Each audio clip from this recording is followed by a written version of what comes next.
ਆਦਿ ਨਿਰੰਜਨ ਹੈ ਗੁਰੂ ਨਾਨਕ,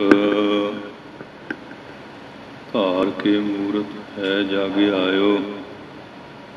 ਲੋਕ ਸੁਣਿਓ ਪਰਲੋਕ ਸੁਣਿਓ, ਬਿਦ ਲੋਕ ਸੁਣਿਓ ਸਭ ਦਰਸ਼ਨ ਪਾਇਓ। ਸੰਗਤ ਪਾਰ ਉਤਾਰਨ ਕੋ, ਗੁਰੂ ਨਾਨਕ ਸਾਹਿਬ ਪੰਥ ਚਲਾਇਓ। ਵਾਹਿਗੁਰੂ ਸ਼੍ਰੀ ਗੁਰੂ ਨਾਨਕ ਸਾਹਿਬ, ਧਾਰ ਕੇ ਮੂਰਤ ਹੈ ਜਗ ਆਇਓ। ਆਦਿ ਕਰੋ ਗੁਰਦੇਵ ਕੋ ਬੰਦਨ, ਵਾਹਿਗੁਰੂ ਮੁਖ ਮਾਹੀ ਉਚਾਰੀ। ਦੋਏ ਕਰ ਜੋਰ ਕਰੋ ਚਰਣਾ ਪਰ, ਜਾਉ ਸਦਾ ਗੁਰ ਕੋ ਬਲਿਹਾਰੀ। ਕਾਨ ਸੁਨੈ ਉਪਮਾ ਗੁਰ ਕੀ, ਗੁਰ ਮੂਰਤ ਧਿਆਨ ਹਿਰਦੈ ਮਹਿ ਧਾਰੀ। ਵਾਹਿਗੁਰੂ ਸ਼੍ਰੀ ਗੁਰੂ ਨਾਨਕ ਸਾਹਿਬ, ਸੇਵਕ ਸਰਣ ਗਹੀ ਦਰਬਾਰੀ। ਡੰਡੋਤ ਬੰਧਨ ਅਨਕ ਵਾਰ, ਸਰਵ ਕਲਾ ਸਮਰੱਥ। ਡੋਲਨ ਤੇ ਰਾਖੋ ਪ੍ਰਭੂ, ਨਾਨਕ ਦੇ ਕਰ ਹੱਥ। ਗਿਆਨ ਅੰਜਨ ਗੁਰ ਦੀਆ, ਅਗਿਆਨ ਅੰਧੇਰ ਵਿਨਾਸ਼। ਹਰ ਕਿਰਪਾ ਤੇ ਸੰਤ ਭੇਟਿਆ, ਨਾਨਕ ਮਨ ਪ੍ਰਗਾਸ। ਮੂਕ ਉਚਰੈ ਸ਼ਾਸਤਰ ਖਟ, ਪਿੰਗ ਗਿਰਨ ਚੜ ਜਾਏ। ਅੰਧ ਲਖੈ ਬਦਰੋ ਸੁਨੈ, ਜੋ ਕਾਲ ਕਿਰਪਾ ਕਰਾਏ। ਗੁਰੂ ਨਾਨਕ ਪੁਰਸ਼ੋਤਮੰ, ਪਰਮ ਪੁਰਾਵਰਨਾਥ। ਜੁਗਲ ਚਰਨ ਮਮ ਬੰਦਨਾ, ਧਾਰ ਕਰ ਧਾਰ ਪਰ ਮਾਥ। ਗੁਰੂ ਨਾਨਕ ਸੁਖ ਸਿੰਧ ਕੋ, ਹਾਥ ਜੋੜ ਪ੍ਰਣਾਮ। ਜਿਸ ਕਰਨਾ ਤੇ ਬੜ ਅਗੀ, ਪਾਵਹਿ ਗਤ ਵਿਸ਼ਰਾਮ। ਸਤਨਾਮ ਸ੍ਰੀ ਵਾਹਿਗੁਰੂ ਸਾਹਿਬ ਜੀ। ਸ਼ਲੋਕ ਮਹੱਲਾ ਪਹਿਲਾ। ਨਾ ਸਤ ਦੁਖੀਆ ਨਾ ਸਤ ਸੁਖੀਆ, ਨਾ ਸਤ ਪਾਣੀ ਜੰਤ ਫਿਰਹਿ। ਨਾ ਸਤ ਮੂੰਡ ਮੁਡਾਈ ਕੇਸੀ, ਨਾ ਸਤ ਪੜਿਆ ਦੇਸ ਫਿਰਹਿ। ਨਾ ਸਤ ਦੁਖੀਆ ਨਾ ਸਤ ਸੁਖੀਆ, ਨਾ ਸਤ ਪਾਣੀ ਜੰਤ ਫਿਰਹਿ। ਨਾ ਸਤ ਮੂੰਡ ਮੁਡਾਈ ਕੇਸੀ, ਨਾ ਸਤ ਪੜਿਆ ਦੇਸ ਫਿਰਹਿ। ਵਾਹਿਗੁਰੂ ਜੀ ਕਾ ਖਾਲਸਾ, ਵਾਹਿਗੁਰੂ ਜੀ ਕੀ ਫਤਿਹ। ਪਰਮ ਪਵਿੱਤਰ ਸਤਿਗੁਰਾਂ ਦੀ ਸਾਜੀ ਨਵਾਜੀ ਗੁਰੂ ਰੂਪ ਸਾਧ ਸੰਗਤ ਜੀਓ, ਆਪ ਸਾਰੇ ਵੱਡਿਆਂ ਭਾਗਾਂ ਵਾਲੇ ਹੋ, ਜਿਨ੍ਹਾਂ ਤੇ ਗੁਰੂ ਮਹਾਰਾਜ ਜੀ ਨੇ ਮਹਾਨ ਬਖਸ਼ਿਸ਼ ਕੀਤੀ ਹੈ। ਆਪਣੇ ਪਰਮ ਪਵਿੱਤਰ ਅਸਥਾਨ ਗੁਰਦੁਆਰਾ ਸ੍ਰੀ ਬੇਰ ਸਾਹਿਬ ਜੀ ਵਿਖੇ ਗੁਰੂ ਮਹਾਰਾਜ ਦੇ ਪਾਵਨ ਦਰਸ਼ਨ ਦੀਦਾਰ ਕਰ ਰਹੇ ਹੋ। ਔਰ ਭਾਗਾਂ ਵਾਲੀਆਂ ਸੰਗਤਾਂ ਸਤਿਗੁਰੂ ਜੀ ਦੇ ਦਰਬਾਰ ਵਿੱਚ ਆ ਕੇ ਸੇਵਾ ਕਰਦੀਆਂ ਔਰ ਗੁਰੂ ਮਹਾਰਾਜ ਦੇ ਚਰਨਾਂ ਵਿੱਚ ਸੱਜ ਕੇ ਅੰਮ੍ਰਿਤ ਵੇਲੇ ਪ੍ਰਕਾਸ਼ ਵੇਲੇ ਸੇਵਾ ਕੀਤੀ। ਪੰਜ ਬਾਣੀਆਂ ਦੇ ਨਿਤਨੇਮ ਔਰ ਸ਼੍ਰੀ ਆਸਾ ਜੀ ਦੀ ਵਾਰ ਦਾ ਕੀਰਤਨ ਸਰਵਣ ਕੀਤਾ ਹੈ। ਹੁਣ ਜੋ ਮਰਜ਼ਾਦਾ ਚੱਲਦੀ ਹੈ ਉਹਦੇ ਮੁਤਾਬਕ श्री गुरु ग्रंथ साहिब महाराज जी की ये लड़ीवार जो कथा है 952 अंग ते जारी है और सिद्ध लोगों नाल अथवा होर बहुत सारे जिज्ञासु आपो अपने सकल्प फुरने लैके आउंदे हैं और मन के समस्या की निवृत्ति वास्ते गुरु महाराज को बेनती करते हैं तो महाराज से उन्होंने तसल्ली कराने वास्ते अपने पवित्र वचना गुरबाणी द्वारा उन्होंने मन में जोड़े कोई भरम भुलेखे या शंके हैं वो दूर करते हैं, क्योंकि मन में भरम पै जाए बड़ा भारी कलेश हो जाता है। प्रश्न का उत्तर ना मिले फिर भी मन जोड़ा बड़ा परेशान होता है। इंसान कई बार आप बड़ियां टक्करां मारता है, यत्न करता है, पर वो भरम की संशय की निवृत्ति नहीं होती। जदों फिर सियाणे पुरुषों की संगत में आइए और अपना आपा भाव त्याग के बेनती करिए, वो फिर कृपा करके शंका जड़ी है वो दूर कर देंगे हैं। शंका कई बार बड़े बड़े प्रेमियों के अंदर भी आ जाती है। श्रद्धावान होंगे परमेश्वर संबंधी भावना वख-वख बना लेंगे हैं। जिवें हुण तुलसीदास जी जिहड़े सीगे वो श्री रामचंद्र जी के उपासक सी। उन्होंने जो रामायण है पहली है अध्यात्म, ये वाल्मीकि ने लिखी है। तुलसी ने कि उसका हिंदी दे विच काव्य रचना विच अनुवाद किया है।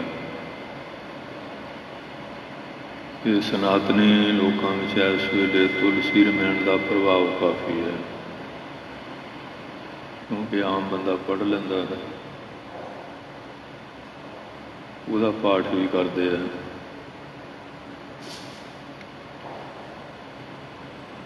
वो श्री रामचंद्र जी का उपासक सी। कुदरती यात्रा करते मथुरा गोकुल वृंदावन चले गए।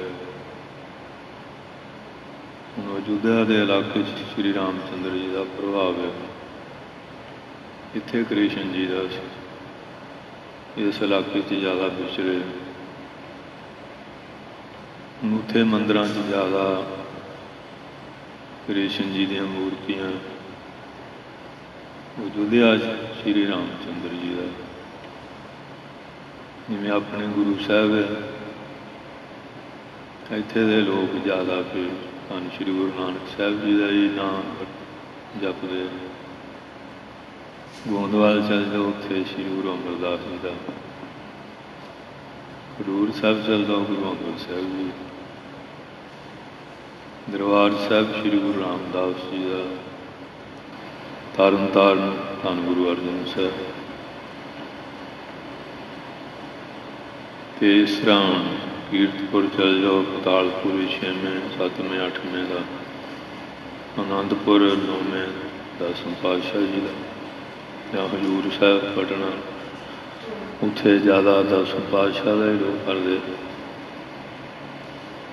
10 गुरु ते कोई स्वरूप है नहीं, फर्क तो कोई है नहीं। आम अर्जा जी किसी हिसाब किताब से चलती है। हूँ इत्थे ज़्यादा कृष्ण जी का प्रभाव सी। ਲੋਕਾਂ ਦੇ ਮਨਾਂ 'ਤੇ ਵੀ ਹੈ, ਕਿਉਂਕਿ ਮਹਾਰਾਜ ਜਿੱਥੇ ਰਹੇ, ਜਿੱਥੇ ਗੁਰੂ ਸਾਹਿਬ ਰਹੇ ਹੁੰਦੇ, ਆਪਣੇ ਗੁਰੂ ਸਾਹਿਬ ਲੈ ਲਓ, ਉੱਥੇ ਫਿਰ ਉਹਨਾਂ ਗੁਰੂਆਂ ਦਾ ਲੋਕਾਂ ਦੇ ਮਨਾਂ 'ਤੇ ਜ਼ਿਆਦਾ ਪ੍ਰਭਾਵ ਹੈ। ਗੁਰੂ ਸਾਹਿਬ ਇੱਕੋ ਹੀ ਹੈ, ਕੋਈ ਫਰਕ ਨਹੀਂ, ਇੱਕੋ ਹੀ ਜੋਤ ਹੈ। ਉਹ ਹੁਣ ਮੰਦਰ ਜ਼ਿਲ੍ਹੇ ਜਾਂਦਾ, ਉਹ ਲੱਗਦਾ ਸੀ ਵੀ ਰਾਮ ਚੰਦਰ ਜੀ ਦਾ ਆਪਣੇ ਸਰੂਪ ਮਿਲੇ। ਉੱਥੇ ਕ੍ਰਿਸ਼ਨ ਜੀ ਦੀਆਂ ਮੂਰਤੀਆਂ ਸੀ। ਇਹ ਉਦੋਂ ਰਿਹਾ ਨਹੀਂ ਗਿਆ। ਕਹਿਣ ਲੱਗਾ ਕੈਸੀ ਸੁੰਦਰ ਛਬ ਬਣੀ, ਭਲੇ ਬਰਾਜੇ ਨਾਥ, ਤੁਲਸੀ ਮਸਤਕ ਤਾਂ ਨਿਵੇ ਧਨ ਸ਼ੁਬਾਨ ਹੋਏ ਹਾਥ।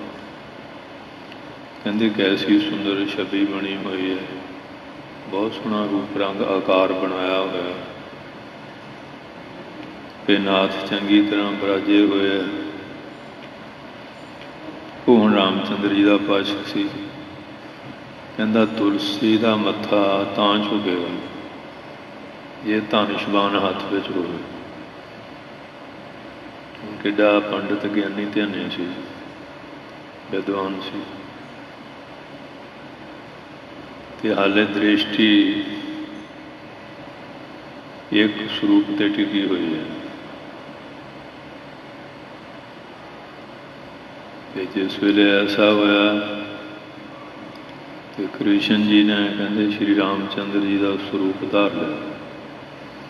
ਕਿਉਂ ਰਾਮ ਚੰਦਰ ਜੀ ਤੀਰ ਕਮਾਨ ਰੱਖਦੇ ਸੀ, ਕ੍ਰਿਸ਼ਨ ਜੀ ਸੁਦਰਸ਼ਨ ਚੱਕਰ ਰੱਖਦੇ ਸੀ। ਤੇ ਫਿਰ ਬਾਣੀ ਹੋਈ ਵੀ ਤੂੰ ਐਡਾ ਵੱਡਾ ਗਿਆਨੀ ਧਿਆਨੀ ਆ, ਤੇਰੇ ਮਨ ਚੋਂ ਹਾਲੇ ਭੇਦ ਬੁੱਧੀ ਖਤਮ ਨਹੀਂ ਹੋਈ। ਰਾਮ ਵੀ ਉਹੀ ਹੈ, ਕ੍ਰਿਸ਼ਨ ਵੀ ਉਹੀ ਹੈ, ਅਸੀਂ ਤੇ ਇੱਕੋ ਹੀ ਹਾਂ। ਤੇ ਇਸ ਤਰ੍ਹਾਂ ਦੇ ਲੋ ਜਿਹੜੇ ਚੰਗੇ ਚੰਗੇ ਸਿਆਣੇ, ਇਹਨਾਂ ਦੇ ਮਨ 'ਚ ਵੀ ਐਸਾ ਸੰਸਾ ਕਈ ਵਾਰੀ ਭਰਮ ਹੋ ਜਾਂਦਾ। ਇਸੇ ਤਰ੍ਹਾਂ ਭੀਸ਼ ਪਿਤਾਮਾ ਹਨੂੰਮਾਨ ਦੇ ਮਨ 'ਚ ਹੋ ਗਿਆ ਸੀ। ਤੇ ਹਨੂੰਮਾਨ ਕਹਿੰਦਾ ਵੀ ਤੇਰੇ 'ਚ ਕੀ ਬਰਕਤ ਆ? ਉਹ ਕਹਿੰਦਾ ਤੇਰੇ 'ਚ ਕੀ ਹੈ? ਉਹ ਕਹਿੰਦਾ ਮੈਂ ਤੀਰਾਂ ਦੇ ਨਾਲ ਨਾ ਦਰਿਆ 'ਤੇ ਪੁਲ ਬੰਨ੍ਹ ਦਿੰਦਾ। ਜਿਹੜਾ ਭੀਸ਼ ਪਿਤਾਮਾ ਸੀ ਨਾ, ਉਹ ਤੀਰ ਅੰਦਾਜ਼ ਬਹੁਤ ਸੀ। ਵੈਸੇ ਤਾਂ ਸਾਰੀਆਂ ਵਿਦਿਆ ਵਿੱਚ ਮਾਹਰ ਸੀਗੇ, ਉਹ ਬਹੁਤ ਸੂਰਮੇ ਸੀ, ਜਤੀ ਸਤੀ ਸੀਗੇ। ਤੇ ਹਨੂੰਮਾਨ ਕਹਿੰਦਾ ਵੀ ਮੈਂ ਇੱਕੋ ਹੀ ਟਪੂਸੀ ਮਾਰ ਕੇ ਤੋੜ ਦਿੰਦਾ। ਉਹ ਕਹਿੰਦੇ ਚੰਗਾ ਵੀ ਮੈਂ ਪੁਲ ਬਣਾਉਣਾ ਤੇ ਤੋੜ ਕੇ ਦਿਖਾ। ਉਹਨੂੰ ਤੀਰਾਂ ਦਾ ਦਰਿਆ 'ਤੇ ਪੁਲ ਬਣਾਇਆ। ਉਹ ਹੁਣ ਕ੍ਰਿਸ਼ਨ ਜੀ ਦਾ ਪਾਸ਼ਕ ਸੀ ਭੀਸ਼ ਪਿਤਾਮਾ।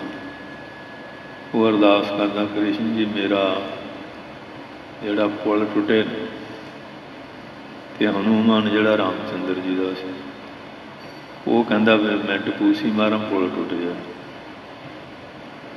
ਲੈ ਦੋਨੋਂ ਹੈਗੇ ਬੜੇ ਬੜੇ ਬੰਦੇ, ਇਹ ਨਹੀਂ ਸਾਡੇ ਕੀੜੇ ਤੇ ਲੋਕ ਕਿੱਧਰ ਲੱਗੇ ਹੋਏ। ਭੇਦ ਬੁੱਧੀ ਹੈ।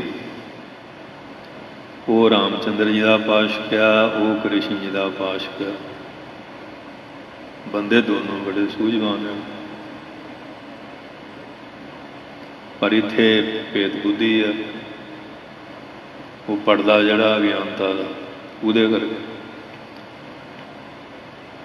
ਉਹ ਹੁਣ ਆਪਣੇ ਗੁਰੂ ਨੂੰ ਆਰਾਧੀ ਜਾਂਦਾ, ਉਹ ਆਪਣੇ ਨੂੰ। ਅਖੀਰੀ ਉਹ ਦੋਨੋਂ ਰੂਪਾਂ 'ਚ ਪ੍ਰਗਟ ਹੋ ਗਏ। ਕਹਿੰਦੇ ਉਹ ਤੁਸੀਂ ਕਾਹਲੇ ਲੜੀ ਜਾਂਦੇ? ਰਾਮ ਤੇ ਕ੍ਰਿਸ਼ਨ ਦੋ ਨਹੀਂ, ਇੱਕੋ ਹੀ ਹੈ। ਤੁਸੀਂ ਸਾਡਾ ਯੁੱਧ ਸ਼ੁਰੂ ਕਰਾਤਾ। ਇੱਕ ਕਹਿੰਦਾ ਵੀ ਮੇਰਾ ਪੁਲ ਟੁੱਟੇ ਨਾ, ਦੂਆ ਕਹਿੰਦਾ ਟੁੱਟ ਜਾ। ਇਹ ਭੇਦ ਬੁੱਧੀ ਹੈ, ਭਰਮ ਆ, ਸੰਸਾ ਆ। ਜਿੰਨਾ ਚਿਰ ਆਤਮਾ ਦਾ ਪੂਰਾ ਬੋਧ ਨਹੀਂ ਹੁੰਦਾ, ਇਹ ਵੱਡਿਆਂ ਵੱਡਿਆਂ ਦੇ ਮਨਾਂ 'ਚ ਵੀ ਬਣਿਆ ਰਹਿੰਦਾ। ਤੁਹਾਨੂੰ ਰਮਾਇਣ ਔਰ ਮਹਾਭਾਰਤ ਦੇ ਬੜੇ ਬੜੇ ਬੰਦਿਆਂ ਦੀ ਗੱਲ ਸੁਣਾਈ, ਤੇ ਜਿਹੜਾ ਰਮਾਇਣ ਦਾ ਕਰਤਾ ਤੁਲਸੀਦਾਸ ਉਹਦੀ ਵੀ ਗੱਲ ਸੁਣਾ ਦਿੱਤੀ, ਤੇ ਮਹਾਰਾਜ ਨੇ ਫਿਰ ਸ਼ੰਕਾ ਕੱਢ ਵੀ ਦਿੱਤੀ। ਉਹਦਾ ਭੇਦ ਚੰਗੇ ਸ਼ੰਕਾ ਕੱਢਣ ਨੂੰ ਪ੍ਰਗਟ ਹੋ ਗਿਆ। ਤੇ ਸਾਡੀ ਸਾਰੀ ਉਮਰ ਸ਼ੰਕਾ ਬਣੀ ਰਹਿਣੀ, ਨਿਕਲਣੀ ਨਹੀਂ, ਕਿਉਂਕਿ ਆਪਣਾ ਗੁਰੂ ਪੀਰ ਹੈ ਕੋਈ ਨਹੀਂ। ਦੇਖਾ ਦੇਖੀ ਸਵਾਂਗ ਧਰ ਭੁੱਲੇ ਪਟਕਾ ਖਾਏ, ਦੇਖਾ ਦੇਖੀ ਦੀ ਸਿੱਖੀ ਹੈ, ਹਿਰਸ ਦੀ ਆ ਬਹੁਤਿਆਂ ਦੇ ਮਨ 'ਚ, ਔਰ ਲਾਲਚ ਦੀ। ਜਿਹੜੀ ਸਿਦਕ ਦੀ ਸਿੱਖੀ ਹੈ ਉਹ ਕਿਸੇ ਬਿਰਲੇ ਕੋਲ ਹੀ ਹੈ। ਉਹਦਾ ਬਿਆਨ ਦ੍ਰਿੜ ਪਰਵਕ ਰਹਿੰਦੇ ਨੇ। ਦੂਜਿਆਂ ਦਾ ਹੁੰਦਾ ਲੋਭ ਲਾਲਚ ਵਾਸਤੇ। ਕਈ ਹੁਣ ਅੰਮ੍ਰਿਤ ਛਕ ਲੈਣਗੇ ਤੇ ਕਕਾਰ ਮੁਕਤ ਮਿਲਦੇ, ਉਹ ਥੋੜ੍ਹੇ ਦਿਨਾਂ ਬਾਅਦ ਬਸ ਹਰੀਹਰ ਅੰਦਰ ਹੈ ਨਹੀਂ ਨਾ। ਇਸ ਵਾਸਤੇ ਗੁਰੂ ਸਾਹਿਬ ਦੇ ਕੋਲ ਵੀ ਬਹੁਤ ਤਰ੍ਹਾਂ ਦੇ ਮਹਾਂਪੁਰਸ਼ਾਂ ਦੇ ਕੋਲ ਸਮੇਂ ਸਮੇਂ ਨਾਲ ਕਈ ਤਰ੍ਹਾਂ ਦੇ ਲੋਕ ਸ਼ੰਕੇਵਾਦੀ ਆਉਂਦੇ ਆ। ਆ ਜਿੰਨੇ ਵੱਡੇ ਵੱਡੇ ਗ੍ਰੰਥ ਰਚੇ ਆ, ਇਹਨਾਂ ਦੀ ਰਚਨਾ ਦਾ ਮੂਲ ਕਾਰਨ ਹੀ ਇਹ ਹੈ। ਉਹ ਗ੍ਰੰਥਾਂ ਦਾ ਵਾਰਤਾਲਾਪ ਹੋਇਆ, ਕਿਸੇ ਵੱਲੋਂ ਪ੍ਰਸ਼ਨ ਸੀ, ਮਹਾਂਪੁਰਸ਼ਾਂ ਵੱਲੋਂ ਜਾਂ ਗੁਰੂਆਂ ਵੱਲੋਂ ਉੱਤਰ ਦਿੱਤੇ। ਆਹ ਹੀ ਸਾਰੀ ਕਥਾ ਹੈ। ਪ੍ਰਸ਼ਨ ਉੱਤਰ ਚੱਲਦੇ ਰਹਿੰਦੇ। ਉਹ ਕਈ ਤਰ੍ਹਾਂ ਦੇ ਹੋ ਜਿਗਿਆਸੂ ਪਿੱਛੇ ਵੀ ਆਉਂਦੇ ਰਹੇ, ਹੁਣ ਵੀ ਗਾਂਹ ਵੀ ਚੱਲਦਾ ਹੀ ਰਹਿਣਾ। ਉਹ ਫਿਰ ਜਿਹੜੀ ਬਾਣੀ ਪੂਰਨ ਪੁਰਖ ਹੁੰਦੀ ਹੈ,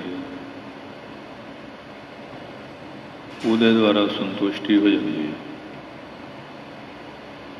ਬਹੁਤ ਸਾਰੇ ਗ੍ਰੰਥ ਅੱਜ ਕੱਲ੍ਹ ਬਹੁਤ ਕਿਤਾਬਾਂ ਲਿਖੀਆਂ ਜਾ ਰਹੀਆਂ, ਉਹ ਸ਼ੰਕਿਆਂ ਦੀ ਨਿਵਰਤੀ ਨਹੀਂ ਕਰਦੀਆਂ, ਕਿਉਂਕਿ ਉਹ ਇੱਕ ਤਾਂ ਵਿਦਿਆ ਥੋੜ੍ਹੀ ਹੁੰਦੀ ਹੈ, ਇੱਕ ਕਮਾਈ ਘੱਟ ਹੁੰਦੀ, ਅਨੁਭਵ ਘੱਟ ਹੁੰਦਾ, ਜਾਂ ਦੇਖ ਦਿਖਾ ਕੇ ਨਕਲ ਮਾਰ ਕੇ ਇੱਧਰੋਂ ਉੱਧਰੋਂ ਗੱਲਾਂ ਲਿਖ ਲਈਆਂ। ਅੱਜ ਕੱਲ੍ਹ ਬਹੁਤ ਕੰਮ ਚੱਲ ਰਿਹਾ, ਬੜੀਆਂ ਕਿਤਾਬਾਂ ਲਿਖ ਹੋ ਰਹੀਆਂ, ਕੋਈ ਹਿਸਾਬ ਕਿਤਾਬ ਨਹੀਂ, ਪਰ ਉਹ ਕਸਵੱਟੀ ਦੇ ਉੱਤੇ ਪੂਰਾ ਨਹੀਂ ਉਤਰਦੀਆਂ, ਕਿਉਂਕਿ ਉਹਨਾਂ ਦੇ ਵਿੱਚ ਲਿਖਣ ਵਾਲੇ ਵੀ ਪੜ੍ਹਨ ਵਾਲਿਆਂ 'ਚ ਵੀ ਅਧੂਰਾਪਨ ਕਾਫੀ ਹੁੰਦਾ ਹੈ। ਇਹ ਬਾਣੀ ਪੂਰਨ ਪੁਰਖ ਹੁੰਦੀ ਹੈ, ਇਹ ਬਾਣੀ ਮਹਾਂਪੁਰਖ ਮਨੈ ਅਤਾਰਨ ਮਾਨਕ, ਅਕਾਲ ਮੂਰਤ ਹੈ ਸਾਧ ਸੰਤਨ ਕੀ ਠਾਹਰ ਨਿਭੀ ਧਿਆਨ। ਇਸ ਕਰਕੇ ਸਾਰੇ ਸ਼ੰਕਿਆਂ ਦੀ ਨਿਵਰਤੀ ਕਰ ਦਿੰਦੀ ਹੈ। ਹੁਣ ਉਹ ਜੁਦੇ ਜੁਦੇ ਜਿਗਿਆਸੂ ਹੈ, ਕਿਉਂਕਿ ਚਾਰ ਤਰ੍ਹਾਂ ਦੇ ਵਿਸ਼ਈ ਹੈ, ਪੰਬਰ ਹੈ, ਜਿਗਿਆਸੂ ਹੈ ਅਤੇ ਗਿਆਨੀ ਲੋਕ ਹੈ। ਚਾਰ ਤਰ੍ਹਾਂ ਦੇ ਮਨੁੱਖ ਹਨ, ਕਈ ਵਿਸ਼ਈ ਹੈ, ਕਈ ਪੰਬਰ ਹੈ, ਜਿਗਿਆਸੂ ਵਿਰਲੇ ਹੈ, ਜਿਨ੍ਹਾਂ ਦੇ ਮਨ 'ਚ ਰੱਬ ਦੇ ਮਿਲਣ ਦੀ ਇੱਛਾ। ਗਿਆਨਵਾਨ ਬਹੁਤ ਘੱਟ ਹੈ ਜਿਹਨੂੰ ਉਹਦੀ ਪ੍ਰਾਪਤੀ ਹੋ ਗਈ। ਕਿਤਾਬੀ ਗਿਆਨੀ ਦੀ ਗੱਲ ਨਹੀਂ, ਆਤਮਾ ਗਿਆਨੀ ਦੀ ਗੱਲ ਕਰਦੇ ਹਾਂ। ਕਿਤਾਬੀ ਗਿਆਨੀ ਵੀ ਕਾਫੀ ਮਿਲ ਜਾਣਗੇ, ਔਰ ਆਤਮਾ ਦਾ ਬੋਧ ਰੱਖਣ ਵਾਲੇ ਬਹੁਤੇ ਨਹੀਂ ਹੁੰਦੇ। ਸੋ ਇਸ ਵਾਸਤੇ ਇਹ ਬਾਣੀ ਦੇ ਵਿੱਚ ਸ਼ਬਦ ਕਾਫੀ ਲੰਬਾ ਹੈ, ਪਰ ਆਪਾਂ ਸਮੇਂ ਦੇ ਵਿੱਚ ਵਿਚਾਰ ਕਰਨੇ ਆ। ਬਾਅਦ ਵਿੱਚ ਫਿਰ ਆਗੀ ਸਿੰਘਾਂ ਦੀ ਸੇਵਾ ਹੁੰਦੀ ਹੈ, खुली स्टेज होवे तो फिर ਉਹਦੇ ਹਿਸਾਬ ਨਾਲ ਟਾਈਮ ਵੱਧ ਘੱਟ ਵੀ ਹੋ ਜਾਂਦਾ। ਇੱਥੇ ਫਿਰ ਸਾਰਾ ਨਿਯਮ ਵਿੱਚ ਹੁੰਦਾ ਹੈ, ਉਹਦੇ ਮੁਤਾਬਕ ਫਿਰ ਸਮੇਂ ਦੇ ਅੰਦਰ ਰਹਿ ਕੇ ਵਿਚਾਰ ਕਰਨੀ ਪੈਂਦੀ ਹੈ। ਅਤੇ ਜਿੱਥੇ ਕੋਈ ਵਿਦਿਆਰਥੀਆਂ ਨੂੰ ਪੜ੍ਹਾਈ ਵਾਲੀ ਗੱਲ ਹੋਵੇ ਉੱਥੇ ਫਿਰ ਆਪਣਾ ਖੁੱਲ੍ਹਾ ਟਾਈਮ ਹੁੰਦਾ। ਇਹ ਵੀ ਸਥਾਨਾਂ ਦੇ ਉੱਤੇ ਨਿਯਮ ਹੁੰਦੇ ਆ, ਉਹ ਸਮੇਂ ਦੇ ਨਾਲ ਹੀ ਸਾਰਾ ਸਿਸਟਮ ਜਿਹੜਾ ਉਹ ਬਣਿਆ ਹੁੰਦਾ।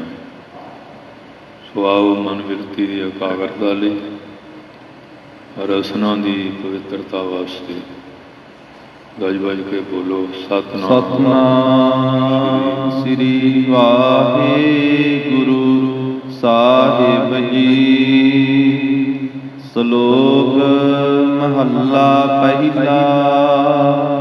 ਪਹਿਲੇ ਪਾਤਸ਼ਾਹ ਸ਼੍ਰੀ ਗੁਰੂ ਨਾਨਕ ਦੇਵ ਜੀ ਮਹਾਰਾਜ, ਜਿਨ੍ਹਾਂ ਦਾ ਇਹ ਪਵਿੱਤਰ ਸਥਾਨ ਬੜਾ ਲੰਬਾ ਸਮਾਂ ਸਰਗੁਣ ਸਰੂਪ ਧਾਰ ਕੇ ਇਸ ਧਰਤੀ 'ਤੇ ਕਿਰਪਾ ਕਰਦੇ ਰਹੇ। ਬਾਕੀ ਹੈ ਤਾਂ ਸਾਰਾ ਕੁਛ ਹੀ ਉਹਨਾਂ ਦਾ, ਪਰ ਜਿੱਥੇ ਕੋਈ ਵਿਸ਼ੇਸ਼ ਕੌਤਕ ਕੀਤਾ ਹੋਵੇ, ਕੋਈ ਇਤਿਹਾਸਕ ਪ੍ਰਸੰਗ ਹੋਵੇ ਕਿ ਉਸ ਸਥਾਨ ਦੀ ਮਹਾਨਤਾ ਹੋ ਜਾਂਦੀ ਹੈ। ਉਵੇਂ ਤਾਂ ਮਹਾਰਾਜ ਕਿਰਪਾ ਬੜੀ ਕਰ ਗਏ। ਸ਼ਬਦ ਗੁਰ ਪੀਰਾ ਗੈਰ ਗੰਭੀਰਾ, ਬਿਨ ਸ਼ਬਦ ਹੈ ਜਗ ਬਹੁ। ਸ਼ਬਦ ਨੂੰ ਕਿਰਪਾ ਕਰ ਗਏ, ਸ਼ਬਦ ਨੂੰ ਗੁਰੂ ਬਣਾ ਗਏ। ਜਿੱਥੇ ਮਰਜ਼ੀ ਚਲੇ ਜਾਓ, ਜਿਹੜੇ ਮਰਜ਼ੀ ਦੇਸ਼ ਚਲੇ ਜਾਓ, ਅਤੇ ਗੁਰੂ ਗ੍ਰੰਥ ਸਾਹਿਬ ਦੀ ਬਾਣੀ ਹਰ ਜਗ੍ਹਾ ਹੀ ਕਿਰਪਾ ਕਰਦੀ ਹੈ। ਅਤੇ ਸਰੀਰ ਜਿਹੜਾ ਇੱਕ ਜਗ੍ਹਾ ਹੁੰਦਾ, ਦੂਜੀ ਜਗ੍ਹਾ। ਇਸ ਕਰਕੇ ਸ਼ਬਦ ਦੀ ਮਹਿਮਾ ਜਿਹੜੀ, ਸ਼ਬਦ ਸੱਚਾ ਪਿੰਡ ਕੱਚ। ਸ਼ਬਦ ਸੱਚਾ ਹੈ, ਪਿੰਡ ਸਰੀਰ ਕੱਚਾ। ਅੱਜ ਹੈਗਾ, ਕੱਲ੍ਹ ਹੈ। ਸ਼ਬਦ ਦੀ ਹਯਾਤੀ ਬਹੁਤ ਵੱਡੀ ਹੈ। ਇਸ ਕਰਕੇ ਜਿੱਥੇ ਗੁਰੂ ਮਹਾਰਾਜ ਦਰਸ਼ਨ ਕਰ ਲਓ, ਸਾਰੇ ਸੰਤਾਂ ਭਗਤਾਂ ਗੁਰੂਆਂ ਦੇ ਦਰਸ਼ਨ ਹੋ ਜਾਂਦੇ। ਚਾਹੇ ਉਹ ਵੱਡੇ ਸਥਾਨ 'ਤੇ ਹੈ, ਚਾਹੇ ਪਿੰਡਾਂ ਦੇ, ਚਾਹੇ ਕਿੰਨੇ ਆਪਣੇ ਘਰ ਮਹਾਰਾਜ ਪ੍ਰਕਾਸ਼ ਕੀਤੇ ਆ। ਮਹਾਰਾਜ ਤਾਂ ਮਹਾਰਾਜ ਹੀ ਹੈ। ਚਾਹੇ ਰਵਿਦਾਸ ਦੀ ਝੌਂਪੜੀ 'ਚ, ਚਾਹੇ ਪੀਪੇ ਵਰਗੇ ਭਗਤ ਰਾਜੇ ਦੇ ਮਹਿਲਾਂ 'ਚ, ਮਹਾਰਾਜ ਮਹਾਰਾਜ ਹੈ। ਅਤੇ ਭਾਵਨਾ ਵੱਡੀ।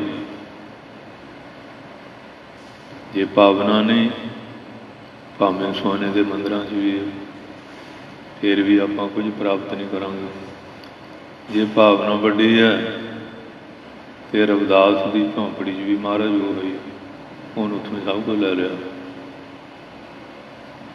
ਸਾਰੀ ਗੱਲ ਭਾਵਨਾ 'ਤੇ। ਮਹਾਰਾਜ ਕਹਿੰਦੇ ਨੇ, ਭਾਵਨਾ ਵਿਹੀਨ ਕੈਸੇ ਪਾਵੈ ਜਗਦੀਸ਼ ਕੋ। ਦਸਮ ਪਾਤਸ਼ਾਹ ਕਹਿੰਦੇ, ਜਿਹੜਾ ਭਾਵਨਾ ਤੋਂ ਹੀਣਾ ਮਨੁੱਖ, ਉਹ ਕੀ ਪਾਏਗਾ? ਕੁਝ ਨਹੀਂ। ਗੱਲ ਸਾਰੀ ਸ਼ਰਧਾ ਭਗਤੀ 'ਤੇ, ਵਿਸ਼ਵਾਸ 'ਤੇ ਹੈ।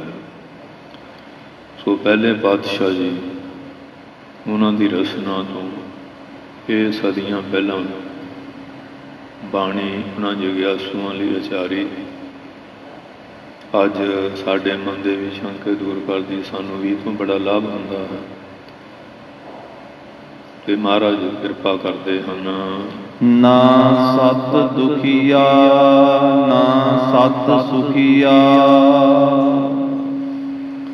ਪ੍ਰਸ਼ਨ ਹੋਇਆ ਕਿ ਜਿਹਨੂੰ ਆਪਾਂ ਸੱਤ ਕਹਿੰਦੇ, ਸੱਚ ਕਹਿੰਦੇ,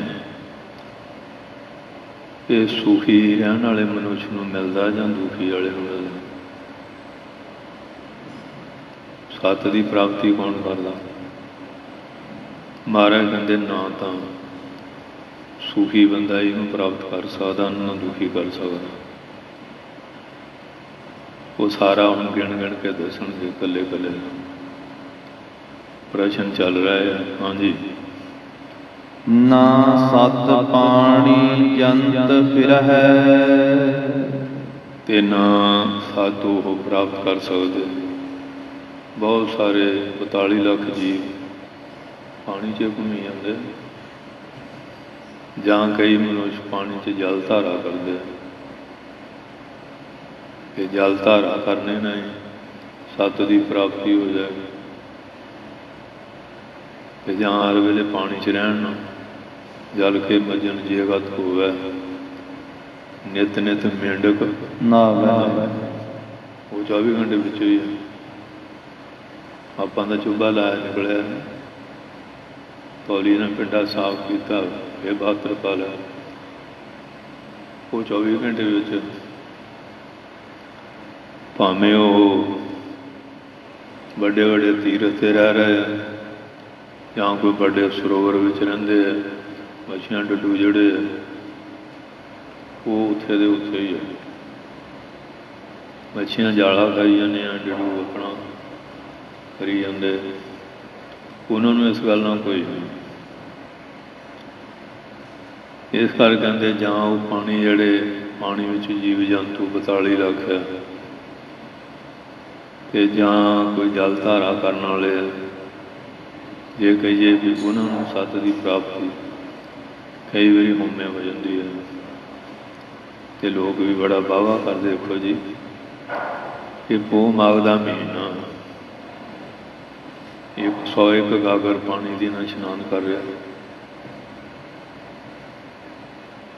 ਪਹਿਲਾਂ ਤਾਂ ਇਸ਼ਨਾਨ ਕਰੀ ਗਿਆ, ਫਿਰ ਸਰੀਰ ਸੁੰਨ ਹੋ ਗਿਆ, ਫਿਰ ਗਰਮ ਗੁਰਮ ਦੁੱਧ ਕਰਕੇ ਘੇ ਪਾ ਕੇ ਪਿਲਾਇਆ, ਫਿਰ ਅੱਗ ਬਾਲ ਕੇ ਸੁਕਾਇਆ। ਪਹਿਲਾਂ ਤਾਂ ਪਾਣੀ ਕਿੰਨਾ ਖਰਾਬ ਕੀਤਾ, ਫਿਰ ਲੱਕੜਾਂ ਕਿੰਨੀਆਂ ਖਰਾਬ ਕੀਤੀਆਂ। ਕਹਿੰਦੇ ਵੀ ਜੇ ਇਵੇਂ ਪ੍ਰਾਪਤੀ ਹੋ ਜਾਏ, ਅਤੇ ਮਹਾਰਾਜ ਨੇ ਕਿਹਾ ਵੀ ਉਹ ਜਿਹੜਾ ਪਾਣੀ ਹੈ ਉਹ ਡੋਲਦੇ ਨੇ, ਉਹ ਸੰਗਤ ਨੂੰ ਪਿਲਾਓ, ਪਾਣੀ ਨਾਲ ਲੰਗਰ ਤਿਆਰ ਕਰਕੇ ਛਕਾਓ। ਜਿਹੜਾ ਬਾਲਣ ਫੂਕਦੇ ਆ ਉਹਨਾਂ ਲੰਗਰ ਤਿਆਰ ਕਰਕੇ, ਭੋਜਨ ਤਿਆਰ ਕਰਕੇ ਛਕਾਓ। ਉਹ ਬਾਲਣ ਲੇਖੇ ਲੱਗ ਗਿਆ ਨਾ, ਪਾਣੀ ਵੀ ਲੇਖੇ ਲੱਗ ਗਿਆ। ਅਤੇ ਜਿਹੜਾ ਉਵੇਂ ਡੋਲੀ ਹੋਇਆ ਦੁਰਵਰਤੋਂ ਕੀਤੀ, ਉਹਦਾ ਫਾਇਦਾ ਕੀ ਹੋਇਆ? ਹੁਣ ਪਾਣੀ ਤਾਂ ਉਵੇਂ ਹੀ, ਇਸ ਵੇਲੇ ਤਾਂ ਬਹੁਤ ਹਰ ਰੋਜ਼ ਰੌਲਾ ਪਾਉਂਦੇ, ਪਾਣੀ ਬਹੁਤ ਪੰਜਾਬ 'ਚ ਘਟੀ ਜਾਂਦਾ।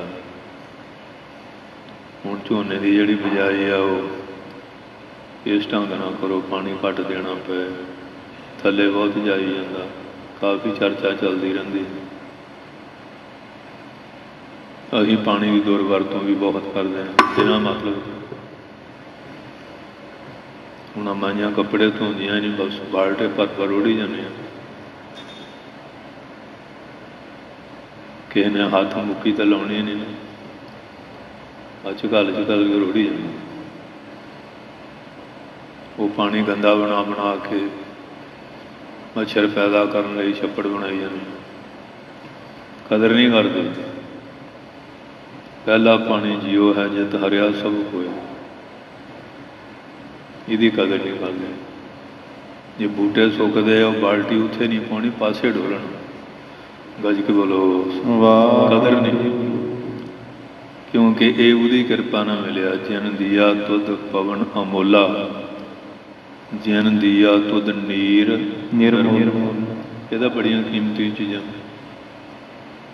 ਪਰ ਸਾਨੂੰ ਕਦਰ ਹੈ, ਬੇਕਦਰੇ। ਰੱਬ ਨੇ ਦਰਿਆਵਾਂ ਦੇ ਜਲ ਕਿੰਨੇ ਸਵੱਛ ਦਿੱਤੇ, ਇਹ ਬੰਦੇ ਨੂੰ ਵੀ ਗੰਦੇ ਕਰਤੇ, ਗੰਦੇ ਨਾਲੇ ਬਣਾਤੇ ਦਰਿਆ। ਹਵਾ ਕਿੰਨੀ ਸਵੱਛ, ਆਹ ਫੈਕਟਰੀਆਂ ਦੇ ਧੂਏ ਨਾਲ ਹਵਾ ਵੀ ਗੰਦੀ ਕਰਤੀ। ਕੋਈ ਚੀਜ਼ ਸ਼ੁੱਧ ਰਹਿਣ ਨਹੀਂ ਦਿੱਤੀ। ਮੱਝਾਂ ਗਾਈਆਂ ਦੁੱਧ ਕੀ ਸੋਹਣਾ ਦਿੰਦੀਆਂ, ਉਹਦੇ 'ਚ ਵੀ ਆਪਾਂ ਕੋਈ ਨਾ ਕੋਈ ਹੇਰਾਫੇਰੀ ਕਰਨੀ, ਮਿਲਾਵਟ ਕਰਨੇ ਆ। ਸਬਜ਼ੀਆਂ ਵੀ ਧਰਤੀ ਨਾਲ ਬੜੀਆਂ, ਫਲ ਸ਼ੁੱਧ ਕੀਤੇ, ਉਹਨਾਂ ਨੂੰ ਵੀ ਆਪਾਂ ਦਵਾਈ ਪਾ ਕੇ, ਟੀਕੇ ਟੂਕੇ ਲਾ ਕੇ, ਅਤੇ ਹਦਵਾਣੇ ਵੱਡਾ ਮੋਟੀਆਂ ਹੋ ਜਾਣ, ਵਜ਼ਨ ਵੱਧ ਜਾਏ, ਸਾਨੂੰ ਪੈਸੇ ਆ ਜਾਏ, ਖਾਣ ਵਾਲਾ ਮਰੇ ਚਾਹੇ ਜੀਵੇ। ਆਪਾਂ ਤਾਂ ਹੁਣ ਇੱਧਰ ਤੁਰੇ ਹੋਏ ਹਾਂ, ਇੱਕ ਪਾਸਾ ਨਹੀਂ, ਚਾਰ ਸਫੇਰੇ ਇਹ ਕੁਛ। ਹੁਣ ਤਾਂ ਸੰਖਿਆ ਵੀ ਫਾਰਮੀ ਹੈ, ਉਹ ਵੀ ਫਾਰਮੀ। ਮੈਂ ਲੱਗਾ ਮਰਨ, ਭਾਵੇਂ ਛਟਾਂਗ ਖਾ ਲਾ, ਹੈਗਾ ਫਾਰਮੀ ਆ, ਉਹ ਮਾਰੂਗਾ ਕਿੱਥੋਂ ਤੈਨੂੰ, ਸਿਰ ਵੀ ਡਰਾਵੇ। ਜ਼ਹਿਰ ਵੀ ਫਾਰਮੀ ਬਣ ਗਈ।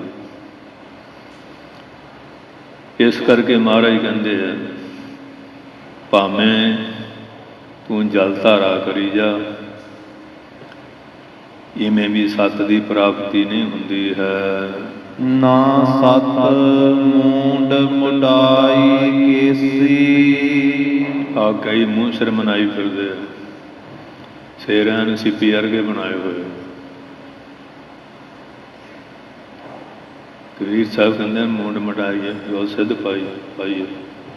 ਮੁਕਤੀ ਭੇਟ ਨਾ ਗਈਆ ਆਪੇ ਡਾਰ ਮੰਨੀ ਜਾਂਦੇ, ਉਹ ਬੇਸ਼ਟਾ ਖਾਈ ਜਾਂਦੇ ਆ। ਕੋਈ ਬ੍ਰਹਮ ਗਿਆਨ ਥੋੜ੍ਹੀ ਹੋਊਗਾ। ਮੂੰਡ ਮਡਾਏ ਜੋ ਸਿੱਧ ਪਾਈ, ਮੁਕਤੀ ਭੇਟ ਨਾ ਗਈਆ ਖਾਈ। ਭੇਡਾਂ ਮੁਕਤ ਹੋ ਗਈਆਂ, ਭੈੜੀ ਆਦਤ ਛੱਡਤੀ ਭੇਡਾਂ ਨੇ। ਪਰ ਹੁਣ ਲੋਕ ਫੈਸ਼ਨਾਂ ਦੇ ਵਿੱਚ ਲੱਗ ਕੇ, ਅੱਜ ਕੱਲ੍ਹ ਸਿੱਖਾਂ ਦੇ ਮੁੰਡੇ ਕੁੜੀਆਂ, ਇੱਕ ਬੁੜੀ ਨੂੰ ਇੱਧਰ ਤੁਰ ਪਿਆ, ਦੇਖਾ ਦੇਖੀ ਸਵਾਂਗ ਧਰ ਭੂਲੇ ਭਟਕਾ ਖਾਏ। ਤੇ ਬੀਬੀਆਂ ਵੀ ਹੈ, ਕਿਹੜਾ ਸਿਰ ਨਾਲ ਆਊਗਾ, ਕਿਹੜਾ ਬਾਲ ਬਾਹੂ ਜੂੜਾ ਕਰੂਗਾ। ਹਾਂ ਠੀਕ ਹੈ, ਪਾਣੀ ਨਾਲ ਮਾੜਾ ਜਿਹਾ ਹੱਥ ਪਿਆ ਸਿਰ ਤੇ, ਫੇਰਿਆ, ਠੀਕ ਠਾਕ ਹੈ। ਕਈ ਮਾਈਆਂ ਤੋਂ ਹੁਣ ਇਹੋ ਜਿਹਾ ਗਿਆਨ ਕਰਦੀਆਂ, ਕਹਿੰਦੇ ਜੇ ਕੇਸ ਰੱਖੀਏ ਨਾ, ਫਿਰ ਧੌਣ ਜਿਹੜੀ ਹੈ ਉਹ ਪਤਲੀ ਹੋ ਜਾਂਦੀ ਹੈ। ਨਿਹੰਗ ਸਿੰਘਿਆ ਹੁਣ ਐਰੜੇ ਦਮਾਲੇ ਸਜਾਏ ਹੈ, ਚੱਕਰ ਤੋੜੇ, ਜੰਜੀਰਾਂ, ਵੀ ਕਿਸੇ ਦੀ ਹੈਗੀ ਧੌਣ ਪਤਲੀ। ਪੁਰਾਣੇ ਬੁੜੇ ਜਿਹੜੇ ਹੁੰਦੇ ਸੀ, ਕਿਹੜੀਆਂ ਪੰਡਾਂ ਝੱਕਦੇ ਸੀ ਸਿਰਾਂ 'ਤੇ, ਕਦੀ ਨਹੀਂ ਦੇਖਿਆ ਉਹ ਧੌਣ ਪਤਲੀ ਹੋਈ ਹੈ ਜਾਂ ਕੋਈ ਹੋਰ ਗੱਲ ਹੋਈ। ਪਰ ਜਦੋਂ ਬੰਦੇ ਦੇ ਮਨ 'ਚ ਭਰਮ ਪੈ ਜਾਏ, ਸ਼ੰਕਾ ਪੈ ਜਾਏ ਨਾ ਸਿੱਖੀ 'ਤੇ, ਉਹ ਫਿਰ ਇਹੋ ਜਿਹੀਆਂ ਬੇਫਜ਼ੂਲੀਆਂ ਗੱਲਾਂ ਕਰਦੇ ਆ। ਇਹ ਮਨਮੋਹਾਂ ਦੀਆਂ ਗੱਲਾਂ। ਬਾਬਾ ਦੀਪ ਸਿੰਘ 18 ਸਿਰ ਦੇ ਖੰਡੇ ਗਾਉਂਦੇ ਰਹੇ, ਅੱਜ ਵੀ ਉਹਨਾਂ ਦਾ ਖੰਡਾ ਮੌਜੂਦ ਹੈ ਉੱਥੇ। ਨਾਂ ਵੀ ਉਹਨਾਂ ਦਾ ਹੀ ਹੈ, ਤੇ ਜਿਹੜਾ ਮੂੰਹ ਸਿਰ ਮਨਾ ਕੇ ਫਿਰਦੇ, ਇਹਨਾਂ ਦਾ ਕੋਈ ਨਾਂ ਹੈ? ਤਾਰੂ ਸਿੰਘ ਦਾ ਨਾਂ, ਮਨੀ ਸਿੰਘ ਦਾ ਨਾਂ, ਅਕਾਲੀ ਫੂਲਾ ਸਿੰਘ ਦਾ ਨਾਂ ਹੈ।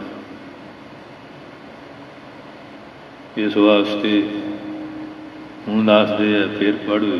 ਨਾ ਸਤ ਮੂੰਡ ਮੁਡਾਈ ਕੇਸੀ। ਕੇਸਾਂ ਨੂੰ ਮੂੰਡ ਜਿਹੜਾ ਸਿਰ ਮਨਾਉਣੇ ਨਾ, ਇਵੇਂ ਵੀ ਸੱਚ ਦੀ ਰੱਬ ਦੀ ਪ੍ਰਾਪਤੀ ਨਹੀਂ ਹੁੰਦੀ ਹੈ। ਨਾ ਸਤ ਪੜ੍ਹਿਆ ਦੇਸ ਫਿਰਹਿ। ਨਾ ਬਹੁਤਾ ਪੜ੍ਹ ਲਿਆ ਵੀ ਮੈਂ ਇੰਨੀਆਂ PhDਆਂ ਕਰ ਲਈਆਂ, ਡਾਕਟਰ ਦੀ ਪਦਵੀ ਪ੍ਰਾਪਤ ਕਰ ਲਈ, ਤੇ ਜਾਂ ਹੋਰ ਕੋਈ ਡਿਗਰੀ ਡਿਪਲੋਮਾ ਲੈ ਲਿਆ, ਸਾਇੰਸਿਸਟ ਬਣ ਗਿਆ, ਇੰਜੀਨੀਅਰ ਬਣ ਗਿਆ, ਸਾਹਿਤਕਾਰ ਸੰਗੀਤਕਾਰ ਬਣ ਗਿਆ, ਭੂਗੋਲਕ ਖਗੋਲਕ ਦਾ ਜਾਣੂ ਬਣ ਗਿਆ, ਜੋਤਿਸ਼ ਦੀਆਂ 52 ਕਿਤਾਬਾਂ ਪੜ੍ਹ ਲਈਆਂ। ਕਹਿੰਦੇ ਪੜ੍ਹਨਾ ਆਪਣੀ, ਤੇ ਨਾ ਦੇਸਾਂ 'ਚ ਘੁੰਮਣਾ। ਕਈ ਇੱਕ ਜਗ੍ਹਾ ਟਿਕਦੇ ਨਹੀਂ, ਅਸੀਂ ਚੱਕਰਵਰਤੀ ਹਾਂ। ਚੱਕਰਵਰਤੀ ਜੁਗਾ, ਚੱਕਰਵਰਤੀ ਤੋਂ ਹੁੰਦਾ ਜਿਹਦਾ ਰਾਜ ਹੋਵੇ, ਤੇ ਤੂੰ ਥੈਲਾ ਚੁੱਕ ਕੇ ਰੋਜ਼ ਤੁਰਿਆ ਫਿਰਦਾ, 2-2 ਰੁਪਏ ਮੰਗਦਾ ਫਿਰਦਾ, ਤੇ ਕਹੋ ਨਾ ਚੱਕਰਵਰਤੀ ਮੰਗਤਾ ਬਣਿਆ, ਕਹੋ ਨਾ ਤੂੰ ਚੱਕਰਵਰਤੀ। ਚੱਕਰਵਰਤੀ ਕਿਵੇਂ ਹੋਇਆ? ਚੱਕਰਵਰਤੀ ਦਾ ਉਹ ਹੁੰਦਾ ਜਿਹੜਾ ਚੱਕਰ 'ਚ ਵਰਤਿਆ, ਘੋੜਾ ਛੱਡਿਆ, ਜਿੱਥੇ ਦੀ ਘੋੜਾ ਘੁੰਮਿਆ ਉੱਥੇ ਤੇ ਉਹਦਾ ਰਾਜ ਹੋ ਗਿਆ। ਕਿਸੇ ਨੇ ਘੋੜਾ ਫੜਿਆ ਨਹੀਂ, ਕਹਿਣਾ ਵੀ ਇੰਨੀ ਚੱਕਰ 'ਚ ਘੁੰਮਿਆ, ਇਹ ਰਾਜ ਮੇਰਾ। ਉਹ ਰਾਜੇ ਦਾ ਨਾਮ ਹੁੰਦਾ ਸੀ ਚੱਕਰਵਰਤੀ। ਤੇ ਹੁਣ ਜਿਹੜੇ ਹੈ ਉਹ ਘੁੰਮੀ ਜਾਂਦੇ, ਅਸੀਂ ਚੱਕਰਵਰਤੀ ਹੁੰਦੇ। ਡੰਡ ਕਮੰਡਲ ਮੋਢੇ ਭਾਰ, ਜੋਗ ਨਹੀਂ ਇਹ ਕਰਮਾਂ ਦੀ ਮਾਰ। ਡੰਡ ਕਮੰਡਲ ਫੜਿਆ, ਥੈਲਾ ਚੁੱਕਿਆ, ਇਹ ਜੋਗ ਨਹੀਂ, ਇਹਦਾ ਕਰਮਾਂ ਦੀ ਮਾਰਿਆ। ਪਿੱਛੇ ਕੋਈ ਪੁੰਨ-ਦਾਨ ਕੀਤਾ ਨਹੀਂ, ਭੈਵਾਂ ਟਿੰਡ ਫੋੜੀ ਜਾ ਕੇ ਤੁਰਿਆ ਫਿਰਦਾ ਹਾਂ। ਉਹ ਮਨ ਦਾ ਰਾਂਝਾ ਸਹੀ ਕਰਨਾ ਸੀ ਨਾ, ਮੈਂ ਚੱਕਰ ਵਰਤੇ ਇੰਨੇ ਨਾਲ ਫਿਰ ਵਧੀਆ ਗੱਲ ਹੋ ਜਾਂਦੀ ਹੈ। ਸੋ ਇਸ ਵਾਸਤੇ ਕਹਿੰਦੇ ਨਾ ਧਰਤੀ ਦੇ ਘੁੰਮਣ ਨਾਲ ਹੀ ਸੱਤ ਦੀ ਪ੍ਰਾਪਤੀ ਹੁੰਦੀ। ਆਹਾਰ ਨੂੰ ਥੋੜ੍ਹਾ ਘੁੰਮਦੇ ਆ, ਆ ਪੰਛੀ ਬੜੀਆਂ ਆਡਾਰੀਆਂ ਮਾਰਦੇ, ਇੱਲ ਕਿੰਨਾ ਆਕਾਸ਼ ਉੱਚਾ ਚੜ੍ਹ ਜਾਂਦੀ, ਉਹਨੂੰ ਪ੍ਰਾਪਤੀ ਹੋ ਗਈ। ਆ ਕੁੱਤੇ ਬਿੱਲੇ ਸਾਰੇ ਦਿਨ ਘੁੰਮੀ ਜਾਂਦੇ ਆ, ਇਹਨਾਂ ਨੂੰ 200 ਕਿਲੋ ਮੀਟ ਬਾਟ ਰੋਜ਼ ਪੈ ਜਾਂਦੀ। ਕੁੱਤਿਆਂ ਨੂੰ ਟਿਕਦੇ ਥੋੜ੍ਹੀ, ਰਾਤ ਵੀ ਦੌੜੇ ਫਿਰਦੇ ਆ, ਦਿਨ ਨੂੰ ਵੀ। ਖਾਣਾ ਪੀਣਾ ਵੀ ਵਿਚਾਰਿਆਂ ਦਾ ਉਹੋ ਜਿਹਾ ਹੀ ਆ, ਬਹੁਤ ਘੁੰਮਦੇ ਆ। ਨਾ ਕਹਿੰਦੇ ਘੁੰਮਣੇ ਦੇ ਨਾਲ ਹੀ ਰੱਬ ਦੀ ਪ੍ਰਾਪਤੀ ਹੁੰਦੀ ਹੈ। ਨਾ ਸਤ ਰੁੱਖੀ ਬਿਰਖੀ ਪੱਥਰ, ਤੇ ਨਾ ਰੁੱਖਾਂ ਥੱਲੇ ਰਹਿੰਦੇ। ਕਈ ਕਹਿੰਦੇ ਜੀ ਅਸੀਂ ਮਕਾਨ ਅੰਦਰ ਨਹੀਂ ਰਹਿੰਦੇ, ਰੁੱਖਾਂ ਥੱਲੇ ਬਿਰਛਾਂ ਥੱਲੇ ਰਹਿੰਦੇ। ਆਪਣੇ ਨੂੰ ਬਹੁਤ ਤਿਆਗੀ ਕਹਾਉਂਦੇ। ਰੁੱਖਾਂ ਬਿਰਛਾਂ ਥੱਲੇ ਰਹਿਣੇ ਨਾ ਵੀ ਮਾਰ ਕੰਡੇ ਤੇ ਕੋ ਅਧਿਕਾਈ, ਜਿਨ ਤ੍ਰਿਣ ਧਰ ਮੂੰਡ ਬੁਲਾਏ। ਫਿਰ ਵੀ ਹੋਮੇ ਮਿਲੀ, ਪ੍ਰਾਪਤੀ ਨਹੀਂ। ਇਸ ਕਰਕੇ ਰੁੱਖਾਂ ਬਿਰਖਾਂ ਥੱਲੇ ਰਹਿਣੇ ਨਾ। ਗਿੱਦੜ ਉੱਲੂ ਜਿਹੜੇ ਟਾਹਣਿਆਂ ਨਾਲ ਲਟਕੇ ਹੁੰਦੇ ਆ ਦਰਖਤਾਂ ਨਾਲ, ਕੀ ਉਹਨਾਂ ਨੂੰ ਪ੍ਰਾਪਤੀ ਹੋ ਗਈ? ਲਟਕਦੇ ਹੁੰਦੇ ਆ ਚਮਗਿੱਦੜ ਜਿੰਨੇ ਉੱਲੂ ਹੈਗੇ। ਇਸ ਵਾਸਤੇ ਕਹਿੰਦੇ ਇਸ ਤਰ੍ਹਾਂ ਵੀ ਪ੍ਰਾਪਤੀ ਨਹੀਂ ਸੱਚ ਦੀ ਹੁੰਦੀ ਹੈ। ਪੱਥਰ ਹਾਂ, ਪੱਥਰਾਂ ਵਾਂਗ ਜੜ ਹੋਣ, ਕੋਈ ਫੁਰਨਾ ਹੀ ਹੈ ਨਹੀਂ, ਕੋਈ ਫੁਰਨਾ ਹੀ ਦੁਖਦਾ ਹੀ ਹੈ। ਪੱਥਰ ਨੂੰ ਤਾਂ ਕੋਈ ਫੁਰਨਾ ਨਹੀਂ। ਜਾਂ ਪੱਥਰਾਂ ਦੀਆਂ ਮੂਰਤੀਆਂ ਬਣਾ ਕੇ ਉਹਨਾਂ ਦੀ ਪੂਜਾ ਕਰ ਲਈ। ਪਾਨ ਪਰਮੇਸ਼ਰ ਕੀਆ ਪੂਜਾ ਸਭ ਸੰਸਾਰ, ਇਸ ਪ੍ਰਭਾਸੈ ਜੋਰ ਹੈ। ਤੇ ਬੂਢੇ ਕਾਲੀ ਦਾ, ਤੇ ਜੋ ਆਪ ਡੁੱਬ ਜੂਗਾ ਤੈਨੂੰ ਕਿਵੇਂ ਤਾਰੂ? ਤੇ ਜਿਸ ਵੇਲੇ ਕਹਿੰਦੇ ਉਹਦੀ ਮੂਰਤੀ ਬਣੇ, ਤੂਤੇ ਬਹਿ ਕੇ ਥੋੜਾ ਫੜਿਆ ਸੀ, ਛਾਣੀ ਫੜੀ ਸੀ, ਉਹਦੇ ਨਾਲ ਤੂੰ ਕਰਦਾ ਸੀ।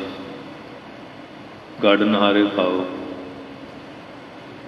ਹਾਂਜੀ, ਦੇ ਕੇ ਛਾਤੀ ਪਾਓ ਵਾਲੀ ਗੱਲ ਲਿਖੀ। ਤੇ ਫਿਰ ਤੂੰ ਮੂਰਤੀ ਬਣਾ ਲਈ। ਮੂਰਤੀ ਬਣਾ ਕੇ ਆਪ ਖਾਣ ਵਾਸਤੇ ਮੋਹਨ ਭੋਗ। ਵੀ ਅੱਜ ਭਗਵਾਨ ਨੂੰ ਬਰਫੀ ਖਿਲਾਉਣੀ, ਅੱਜ ਚੌਲ ਖਿਲਾਉਣੇ ਆ, ਖੀਰ ਖਿਲਾਉਣੀ ਭਗਵਾਨ ਨੂੰ, ਛਕਣਾ ਆਪ। ਪਹਿਤ ਭਾਤਰ ਲਾਪਸੀ ਕਰ ਕਰਾ ਕਾ ਸਾਰ, ਭੋਗ ਨਾਰੇ ਭੋਗਿਆ ਇਸ ਮੂਰਤ ਕੇ ਮੁਖ ਸ਼ਾਰ। ਤੂੰ ਭਗਵਾਨ ਦਾ ਨਾਂ ਕਲਪ ਕੇ ਪੱਥਰ ਦੀ ਮੂਰਤੀ ਦੇ ਵਿੱਚ, ਜਾਂ ਤਾਂਬੇ ਦੀ ਬਣਾ ਲਈ, ਜਾਂ ਸੋਨੇ ਦੀ ਬਣਾ ਲਈ, ਚਾਂਦੀ ਦੀ, ਤੇ ਬੁੱਲਾਂ ਨੂੰ ਲਾਤੀ। ਫਿਰ ਰਾਜਸਥਾਨ 'ਚ ਰਿਵਾਜ਼ ਆ, ਰੋਟੀ ਰਾਟੀ ਖਾ ਕੇ ਮੂੰਹ ਚੁਰਚਰਾ ਕਰਨ ਲਈ ਪਾਪੜ ਖਾਂਦੇ। ਉਹ ਕਸਾਰ ਦੀਆਂ ਪਿੰਨੀਆਂ ਵੀ ਖਿਲਾਤੀਆਂ। ਫੇਰ ਆ ਵੀ ਚੂਹੇ ਆ ਕੇ ਚਟਣ, ਕਿ ਉਹ ਥੋੜ੍ਹੀ ਜਿਹੀ ਸੁਆਹ ਲੈ ਕੇ ਨਾ, ਜਿਹਨੂੰ ਭਗਵਾਨ ਕਹਿੰਦੇ ਸੀ ਉਹਦਾ ਮੂੰਹ ਮਾਂਜਦੇ ਆ। ਕਹਿੰਦੇ ਖਾਣ ਨੂੰ ਤੂੰ ਖਾ ਲਿਆ, ਤੂੰ ਉਹਨੂੰ ਭਗਵਾਨ ਕਹਿੰਦਾ ਉਹਦੇ ਮੂੰਹ 'ਚ ਤੂੰ ਸੁਆਹ ਦੇ ਦਿੱਤੀ। ਪਹਿਲਾਂ ਤਾਂ ਛੁਆ ਕੇ ਹੁਣ ਕੀੜੀਆਂ ਨਾ ਚਾਹਣ, ਚੂਹੇ ਨਾ ਚਟਣ, ਤੇ ਹੁਣ ਤੂੰ ਭੋਗਣ ਹਾਰੇ ਭੋਗਿਆ। ਖਾਣ ਵਾਲੇ ਤਾਂ ਖਾ ਲਿਆ, ਲੈਟਰ ਬਾਕਸ ਹੁਣ ਭਰ ਲਿਆ, ਤੇ ਮੂਰਤ ਦੇ ਮੁਖ ਸ਼ਾਰੂ ਦੇ ਮੂੰਹ 'ਚ ਸੁਆਹ ਦੇ ਦਿੱਤੀ। ਇਹ ਤੂੰ ਪੂਜਾ ਕੀਤੀ ਕਿ ਨਰਾਦਰੀ ਕੀਤੀ? ਚੰਗਾ ਪੁਜਾਰੀਆਂ ਤੂੰ। ਦੋ ਗੱਲਾਂ ਕਰਦਾ, ਇੱਕ ਪਾਸੇ ਬਰਫੀ ਮੂੰਹ ਨੂੰ ਲਾ ਰਿਹਾ, ਲੱਡੂ ਲਾ ਰਿਹਾ, ਖੀਰ ਖਿਲਾ ਰਿਹਾ, ਕਹਿ ਰਿਹਾ ਭਗਵਾਨ ਨੂੰ ਭੋਗ ਲਵਾਇਆ ਜਾ ਰਿਹਾ, ਦੂਏ ਪਾਸੇ ਉਹਦੇ ਮੂੰਹ 'ਚ ਸੁਆਹ ਦੇ ਰਿਹਾ। ਇਹ ਦੱਸ ਤੇਰੀ ਪੂਜਾ ਕਿਵੇਂ? ਇਸ ਤਰ੍ਹਾਂ ਦੇ ਪਖੰਡਮਈ ਕਰਮ ਕਰਨੇ ਨਾਲ ਤੈਨੂੰ ਸੱਚ ਦੀ ਪ੍ਰਾਪਤੀ ਹੋ ਜਾਏਗੀ। ਸੱਚ ਤੋਂ ਤਾਂ ਤੂੰ ਸੈਂਕੜੇ ਕੋ ਪਰੇ ਚਲੇ ਗਿਆ, ਸੱਚ ਦੇ ਤਾਂ ਨੇੜੇ ਢੁਕਿਆ ਹੀ ਨਹੀਂ। ਸੱਚ ਦੇ ਨੇੜੇ ਹੋਣ ਵਾਲਾ ਰਸਤਾ ਹੀ ਨਹੀਂ ਅਪਣਾਇਆ ਤਾਂ ਤੇਰਾ ਤਾਂ ਰਸਤਾ ਹੀ ਬੜਾ ਟੇਢਾ ਖੇਡਾ ਬਣ ਗਿਆ। ਧਰਮ ਦਾ ਮੁਖੌਟਾ ਪਾ ਕੇ ਗੱਲ ਤੂੰ ਕਿਹੜੀ ਕਰਦਾ? ਉਹ ਵਿਚਾਰ ਤੂੰ ਬਹੁਤ ਦੂਰ ਜਾ ਚੁੱਕਾ ਹੈ। ਇਸ ਕਰਕੇ ਮਹਾਰਾਜ ਕਹਿੰਦੇ ਆ ਕਿ ਉਹ ਪੱਥਰਾਂ ਦੀ ਮੂਰਤੀ ਬਣ ਕੇ ਬਣਾ ਕੇ ਕਰੋੜਾਂ ਰੁਪਏ ਅਰਬਾਂ ਖਰਚੇ ਅੰਦਰ ਮੂਰਤੀਆਂ। ਆ ਸੋਮਨਾਥ ਦਾ ਮੰਦਰ ਸੀ ਨਾ, ਉਹ 'ਚ ਕੰਧਾਂ 'ਚ ਚਮਕ ਪੱਥਰ ਲਾਤੇ, ਵਧੀਆ ਸਟੀਲ ਦੀ ਮੂਰਤੀ ਬਣਾ ਕੇ ਛੱਡ ਦਿੱਤੀ। ਉਹ ਚਮਕ ਪੱਥਰਾਂ ਦੇ ਨਾਲ ਵਿਚਾਲੇ ਲਟਕਦੀ ਸੀ। ਜਿਹੜੇ ਮੁਹੰਮਦ ਗਜ਼ਨਵੀ ਆਇਆ, ਕਹਿੰਦੇ ਜੀ ਇੱਥੇ ਮੰਦਰ ਇੱਕ ਬੜਾ ਸ਼ਕਤੀ ਵਾਲਾ ਹੈ, ਉੱਥੇ ਭਗਵਾਨ ਅੱਲੋਵਾਲੀ ਰਹਿੰਦੇ ਆ। ਉਹ ਕਹਿੰਦੇ ਅੱਛਾ ਦੇਖ ਲਈਏ। ਉਹ ਚਲੇ ਗਿਆ, ਜਿਹੜੇ ਉੱਥੇ ਗਿਆ ਤਾਂ ਮੂਰਤੀ ਵਿਚਾਲੇ ਲਟਕੇ। ਅਤੇ ਪੰਡਿਆਂ ਨੇ, ਲੋਕ ਆਮ ਅਨਪੜ੍ਹ ਹੁੰਦੇ ਸੀ, ਵਿੱਦਿਆ ਪੜ੍ਹਨ ਦਾ ਦੂਏ ਨੂੰ ਅਧਿਕਾਰ ਨਹੀਂ ਸੀ ਦਿੰਦੇ ਵੀ ਛੂਦਰ ਆ, ਜੱਫਾ ਮਾਰਿਆ ਸੀ ਇਹਨਾਂ ਨੇ, ਉਹਨਾਂ ਨੂੰ ਬੁੱਧੂ ਰੱਖਿਆ ਸੀ। ਕਹਿੰਦੇ ਦੇਖੋ ਜੀ ਭਗਵਾਨ ਆਪਣੀ ਸ਼ਕਤੀ ਨਾਲ ਆਪੇ ਖੜੇ ਆ ਵਿਚਾਲੇ, ਨਿਰਾਧਾਰ, ਕੋਈ ਆਸਰਾ ਨਹੀਂ। ਉਹ ਵੀ ਬੜਾ ਖਚਰਾ ਸੀ ਜਿਹੜਾ ਐਡੀ ਦੂਰੋਂ ਆਇਆ ਸੀ। ਉਦੋਂ ਹਥਿਆਰ ਜ਼ਿਆਦਾ ਡਾਂਗਾਂ ਡੂੰਗਾਂ ਹੁੰਦੀਆਂ ਸੀਆਂ, ਲੋਹੇ ਦੀਆਂ ਸੰਮਾਂ ਸੀ ਲੱਗੀਆਂ। ਉਹ ਕੱਛ 'ਚ ਸੰਮ ਲਈ ਸੀ ਕਿ ਅੰਦਰ ਦੇਖਾਂ ਤਾਂ ਸਹੀ। ਜਿਹਦੇ ਅੰਦਰ ਵੜਿਆ, ਉਹ ਲੋਹਾ ਸੀ ਨਾ, ਚਮਕ ਪੱਥਰ ਨਾਲ ਡਾਂਗ ਚਿੰਬੜ ਗਈ। ਉਹ ਕਹਿੰਦਾ ਵੀ ਇਹ ਤਾਂ ਇਹਨਾਂ ਪੰਡਿਆਂ ਨੇ ਪਖੰਡ ਕੀਤਾ, ਕੰਧਾਂ 'ਚ ਚਮਕ ਪੱਥਰ ਲਾਏ ਅਤੇ ਚਮਕ ਪੱਥਰ ਦੇ ਖਿੱਚ ਨਾਲ ਉਹ ਲੋਹੇ ਦੀ ਮੂਰਤੀ ਖੜੀ ਹੈ। ਹੁਣ ਮਾਰ ਕੇ ਡਾਂਗ ਮੂਰਤੀ ਉਹ ਚੱਕ ਕੇ ਮਾਰੀ। ਇਹਨੇ ਰਾਜੇ ਲੋਕਾਂ ਨੂੰ ਉੱਤੇ ਜਾਲ ਪਾ ਕੇ ਭਗਵਾਨ ਬੜੇ ਸ਼ਕਤੀ ਵਾਲੇ, ਬੜੇ ਹੀਰੇ ਜਵਾਹਰਾਤ, ਸੋਨਾ ਚਾਂਦੀ ਇਕੱਠਾ ਉੱਥੇ ਕੀਤਾ ਹੋਇਆ ਸੀ। ਉਹਨੂੰ ਇੰਨਾ ਕੁਛ ਮਿਲਿਆ, ਮੂੰਹ ਪੈ ਗਿਆ ਕਿ ਉਹਨੇ 17 ਹਮਲੇ ਕੀਤੇ ਇੱਥੇ ਮੁਹੰਮਦ ਗਜ਼ਨਵੀ। ਉੱਥੇ ਵੀ ਕੁੱਖਾਂ ਭਰ ਕੇ ਗਏ, ਹਰ ਸਾਲ ਲਾਪਿਆ ਹੁਣ। ਫਿਰ ਹੌਲੀ ਹੌਲੀ ਦੇਖਿਆ ਵੀ ਇੱਥੇ ਲੋਕ ਜਿਹੜੇ ਮੁਰਦਾ ਖੁਸਰੇ ਬਣ ਚੁੱਕੇ ਆ। ਹੌਲੀ ਹੌਲੀ ਉਹਨੇ ਰਾਜ ਕਾਇਮ ਕਰ ਲਿਆ। ਫਿਰ 850 ਸਾਲ ਇਹਨਾਂ ਨੂੰ ਨਾਸਾਂ ਨਾਲ ਪਾਣੀ ਪਿਲਾਇਆ। ਤੇ ਗੋਰੇ ਉਹਨਾਂ ਨੂੰ ਡਿਵੈਲਪ ਵੀ ਨਹੀਂ ਕਰ ਲਿਆ। ਇਹ ਤਾਂ 10 ਗੁਰੂ 10 ਪਾਤਸ਼ਾਹ ਖਾਲਸੇ ਨੇ ਕਿਰਪਾ ਕੀਤੀ, ਪਰ ਅੱਜ ਅਸੀਂ ਸਭ ਕੁਝ ਭੁੱਲ ਭੁਲਾ ਗਏ। ਅਸੀਂ ਜਿਹੜੇ ਆਪਣੇ ਆਪ ਨੂੰ ਗੁਰੂ ਦੇ ਕਹਾਉਂਦੇ, ਸਾਨੂੰ ਨਹੀਂ ਚੇਤੇ, ਦੂਆਂ ਨੂੰ, ਗੁਆਂਢੀਆਂ ਨੂੰ ਆਪਾਂ ਕੀ ਕਹਿਣਾ। ਇਹ ਸਾਡੀ ਹਾਲਤ ਬਣੀ ਹੋਈ ਹੈ। ਸੋ ਧਰਮ ਦੇ ਨਾਂ ਦੇ ਉੱਤੇ ਲੋਕ ਕਿਸ ਤਰ੍ਹਾਂ ਦੇ ਪ੍ਰਪੰਚ ਰਚ ਕੇ ਮਹਾਰਾਜ ਕਹਿੰਦੇ ਬੁੱਧੂ ਬਣਾ ਕੇ ਠੱਗੀ ਠੋਰੀ ਕਰਦੇ ਆ। ਪਾਤਸ਼ਾਹ ਦੱਸਦੇ ਹਨ, ਆਪ ਤਸ਼ਾਵਹਿ ਦੁਖ ਸਹਿ। ਪੱਥਰ ਵਾਂਗੂ ਆਪਣੇ ਆਪ ਨੂੰ ਤਸ਼ਾਵੇ, ਜਿਵੇਂ ਪੱਥਰ ਨੂੰ ਛਿੱਲਦੇ ਆ, ਕਿੰਨਾ ਦੁੱਖ ਸਹਾਰ ਲੈ। ਇਸ ਤਰ੍ਹਾਂ ਵੀ ਸੱਤ ਦੀ ਪ੍ਰਾਪਤੀ ਨਹੀਂ ਹੁੰਦੀ ਹੈ। ਨਾ ਸਤ ਹਸਤੀ ਬੰਦੇ ਸੰਗਲ। ਨਾ ਹਾਥੀਆਂ ਵਾਂਗੂ ਆਪਣੇ ਆਪ ਨੂੰ ਸੰਗਲਾਂ ਨਾ ਬਣਾ ਲਿਆ ਜਾਏ। ਆ ਜਿਹੜੇ ਲਾਲਾਂ ਵਾਲੇ ਦੇ ਚੇਲੇ ਆ, ਉਹ ਭਰਾਈ ਢੋਲ ਵਜਾਉਂਦਾ ਹੁੰਦਾ, ਉਹ ਰੋਟ ਬਣਾਉਂਦੇ ਆ, ਧਰਤੀ ਨੂੰ ਤਪਾ ਲੈਂਦੇ ਆ ਉੱਤੇ ਰੋਟ। ਇਸ ਇਲਾਕੇ 'ਚ ਵੀ ਲਾਲਾਂ ਵਾਲਿਆਂ ਦੀਆਂ ਚੇਲੀਆਂ ਬਹੁਤ ਹੈ ਮਾਈਆਂ, ਲਾਲਾਂ ਵਾਲਿਆਂ ਨੂੰ ਬਹੁਤ ਮੰਨਦੀਆਂ। ਕੜਾਹਾ ਭਰਿਆ ਤੇਲ ਦਾ ਮੇਰਾ ਪੀਰ ਪੀਰਾਂ ਵਿੱਚ ਖੇਲਦਾ। ਉਹ ਫਿਰ ਜਿਹੜਾ ਭਰਾਈ ਹੈ, ਸੰਗਲਾਂ ਨਾਲ ਆਪਣੀ ਦੇਹ ਨੂੰ ਕੁੱਟਦਾ, ਸੰਗਲ ਦੁਆਲੇ ਲਪੇਟ ਲੈਂਦੇ, ਸਵਾ ਮਣ ਦੇ। ਅਤੇ ਫਿਰ ਉਹ ਨੱਚਦੇ ਟੱਪਦੇ ਇਸ ਤਰ੍ਹਾਂ ਦੇ ਟੱਪੇ ਜਾਂ ਪੜ੍ਹਦੇ।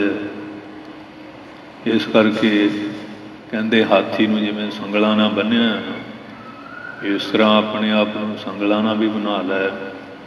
ਲਾਲਾਂ ਵਾਲੇ ਦੀ ਪੂਜਾ ਸਖੀ ਸਰਬਰ ਦੀ ਵੀ ਕਰ ਲੈ, ਫਿਰ ਵੀ ਸੱਤ ਦੀ, ਸੱਚ ਦੀ, ਪਰਮੇਸ਼ਰ ਦੀ ਪ੍ਰਾਪਤੀ ਨਹੀਂ ਹੁੰਦੀ ਹੈ। ਨਾ ਸਤ ਗਾਈ ਘਾਹੋ ਚਰਹਿ, ਤੇ ਨਾ ਗਾਈਆਂ ਨੂੰ ਘਾਹ ਖਾਣੇ ਨਹੀਂ ਸੱਚ ਦੀ ਪ੍ਰਾਪਤੀ ਹੁੰਦੀ ਹੈ। ਹੁਣ ਇਹ ਪ੍ਰਸ਼ਨ ਤੇ ਪ੍ਰਸ਼ਨ ਚੱਲੇ ਆ, ਗਾਂ ਫਿਰ ਉੱਤਰ ਆਪੇ ਕਿਰਪਾ ਕਰਨਗੇ। ਜਿਸ ਹੱਥ ਸਿੱਧ ਦੇਵੈ ਜੇ ਸੋਈ, ਜਿਹਦੇ ਹੱਥ ਵਿੱਚ ਇਹ ਸਾਰੀ ਕਲਾ, ਪਰਮਾਤਮਾ ਦੇਵ ਨਿਰੰਕਾਰ, ਉਹਦਾ ਦਾਸ ਬਣ ਜਾ। ਹਉਮੈ ਨੂੰ ਤਿਆਗ ਕੇ ਬਚਨ ਵਿੱਚ ਆ ਕੇ ਸੇਵਾ ਕਰੇ, ਸਿਮਰਨ ਕਰੇ, ਸਤਸੰਗ ਕਰੇ, ਅਤੇ ਜਦੋਂ ਹਿਰਦੇ ਤੋਂ ਅਗਿਆਨ ਦਾ ਪਰਦਾ ਦੂਰ ਹੋ ਜਾਏ, ਫਿਰ ਸੱਚ ਸਰੂਪੀ ਆਤਮਾ ਅਤੇ ਪਰਮਾਤਮਾ ਦੀ ਪ੍ਰਾਪਤੀ ਹੁੰਦੀ ਹੈ। ਪਹਿਲਾਂ ਇਹ ਮੋਟੇ ਮੋਟੇ ਸਾਧਨ ਗਿਣ ਕੇ ਦੱਸੇ, ਪ੍ਰਸ਼ਨ ਕੀਤੇ ਵੀ ਆਹ ਕੰਮ ਕਰ ਲਈਏ ਪ੍ਰਾਪਤੀ ਹੋ ਜੂ। ਦੂਏ ਨੇ ਕਿਹਾ ਜੀ ਆਹ ਕਰ ਲਈਏ, ਤੀਏ ਨੇ ਆਪਣਾ ਸ਼ੁਰੂ ਕਰ ਲਿਆ, ਚੌਥੇ ਨੇ ਆਪਣਾ। ਮਹਾਰਾਜ ਸੁਣੀ ਗਏ ਸਾਰਿਆਂ ਦੇ ਪ੍ਰਸ਼ਨ। ਕਹਿੰਦੇ ਮਹਾਰਾਜ ਤੁਸੀਂ ਉੱਤਰ ਦਿੱਤਾ ਹੀ ਨਹੀਂ। ਕਹਿੰਦੇ ਤੁਸੀਂ ਆਪਣੇ ਮਨ ਦਾ ਕੋਈ ਫਗ ਬਾਹਰ ਕੱਢ ਲਓ, ਫਿਰ ਇਕੱਠਾ ਹੀ ਦੱਸੋ। ਐਵੇਂ ਇਕੱਲੇ ਨਾਲ ਵਾਧੂ ਮਗਜ਼ ਕਾਹਲੇ ਮਾਰਨਾ।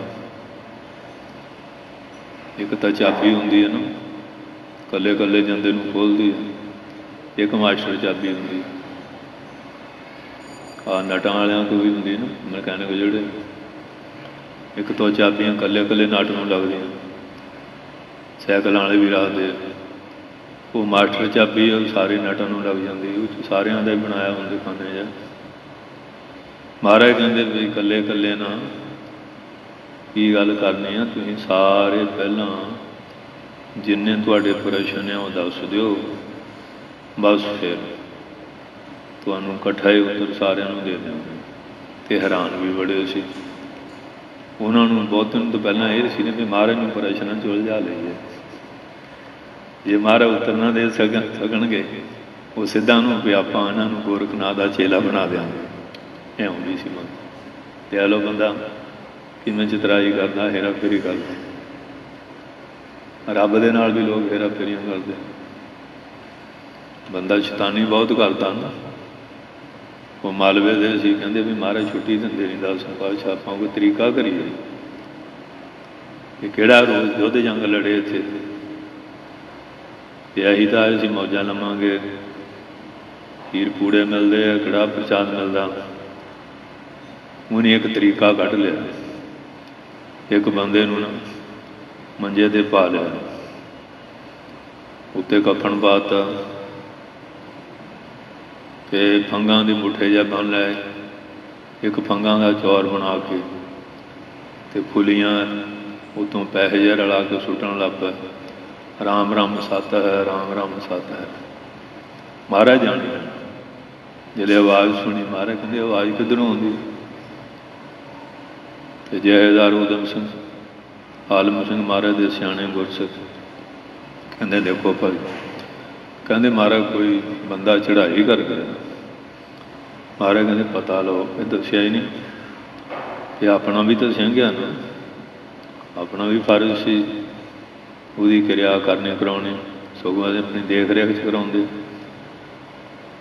ਲਿਆਓ ਹੁਣ ਨਾ, ਨਹੀਂ ਮਹਾਰਾਜ ਨੂੰ ਆਪਾਂ ਖੇਚਲ ਕਾਹਦੇ ਦੇਣੀ। ਇਸ ਤਰ੍ਹਾਂ ਦੀਆਂ ਗੱਲਾਂ ਬਣਾਈ ਜਾਣ। ਕਹਿੰਦੇ ਨੇ ਵੀ ਮਹਾਰਾਜ ਦਾ ਹੁਕਮ ਆ ਕਿ ਅਸੀਂ ਆਪ ਹੱਥੀਂ ਇਸ਼ਨਾਨ ਕਰਾਵਾਂਗੇ, ਵਸਤਰ ਵੀ ਪਵਾਵਾਂਗੇ, ਅਤੇ ਚਿਖਾ ਵੀ, ਸਰੀਰ ਵੀ ਆਪ ਸੁਗੰਧੀ ਛਿੜਕ ਕੇ ਉੱਤੇ ਰੱਖਾਂਗੇ, ਅਤੇ ਧੂਪ ਦੀ ਸਮੱਗਰੀ ਘਿਓ ਘੂ ਵੀ ਪਾਵਾਂਗੇ। ਫਿਰ ਕੀਰਤਨ ਸੋਹਲਾ ਅਰਦਾਸ ਵੀ ਆਪ ਕਰਾਂਗੇ। ਸਾਡਾ ਵੀ ਤਾਂ ਸਿੱਖ ਸੀ ਨਾ। ਬਸ ਉਹ ਸਿੰਘ ਲੈ ਰਾਤਾ ਤੇ ਇੱਕ ਸਿੰਘ ਨੂੰ ਮਹਾਰਾਜ ਕਹਿੰਦੇ ਲੰਗਰ ਚੋਂ ਇੱਕ ਨਾ ਬਲ ਦਾ ਚੁਆਤਾ ਲਿਆ, ਜਦੋਂ ਮੰਜੇ ਥੱਲੇ ਰੱਖਿਆ ਤਾਂ ਬੁੜਕਣ ਲੱਗ ਪਿਆ। ਮਹਾਰਾਜ ਕਹਿੰਦੇ ਜਾਣ ਨੂੰ ਚਲੇ ਜਾਂਦੇ, ਘਰ ਜਾ ਕੇ ਬੁੜੀਆਂ ਨੂੰ ਤੁਸੀਂ ਕਹਿਣਾ ਸੀ ਅਸੀਂ ਮਹਾਰਾਜ ਦੀ ਅੱਖਾਂ 'ਚ ਘੱਟਾ ਪਾ ਕੇ ਆ ਗਿਆ। ਤੇ ਮਹਾਰਾਜ ਕਿਹੜੇ ਅੰਤਰਜਾਮੀ ਸੀ। ਦੇਖ ਲਓ ਮਹਾਰਾਜ ਦੇ ਨਾਲ ਵੀ ਲੋਕ ਫੇਰਾ ਫੇਰੀਆਂ ਕਰਦੇ। ਮਹਾਰਾਜ ਕਹਿੰਦੇ ਜਾਣ ਨੂੰ ਚਲੇ ਜਾਓ, ਅਸੀਂ ਤੁਹਾਡੇ ਆਸਰੇ ਨਹੀਂ ਬੈਠੇ, ਸਾਨੂੰ ਤਾਂ ਉਸ ਅਕਾਲ ਪੁਰਖ ਦਾ ਹੀ ਆਸਰਾ। ਪਰ ਬੰਦਾ ਕਿੰਨੀ ਚਲਾਕੀ ਹੇਰਾ ਫੇਰੀ ਕਰਦਾ।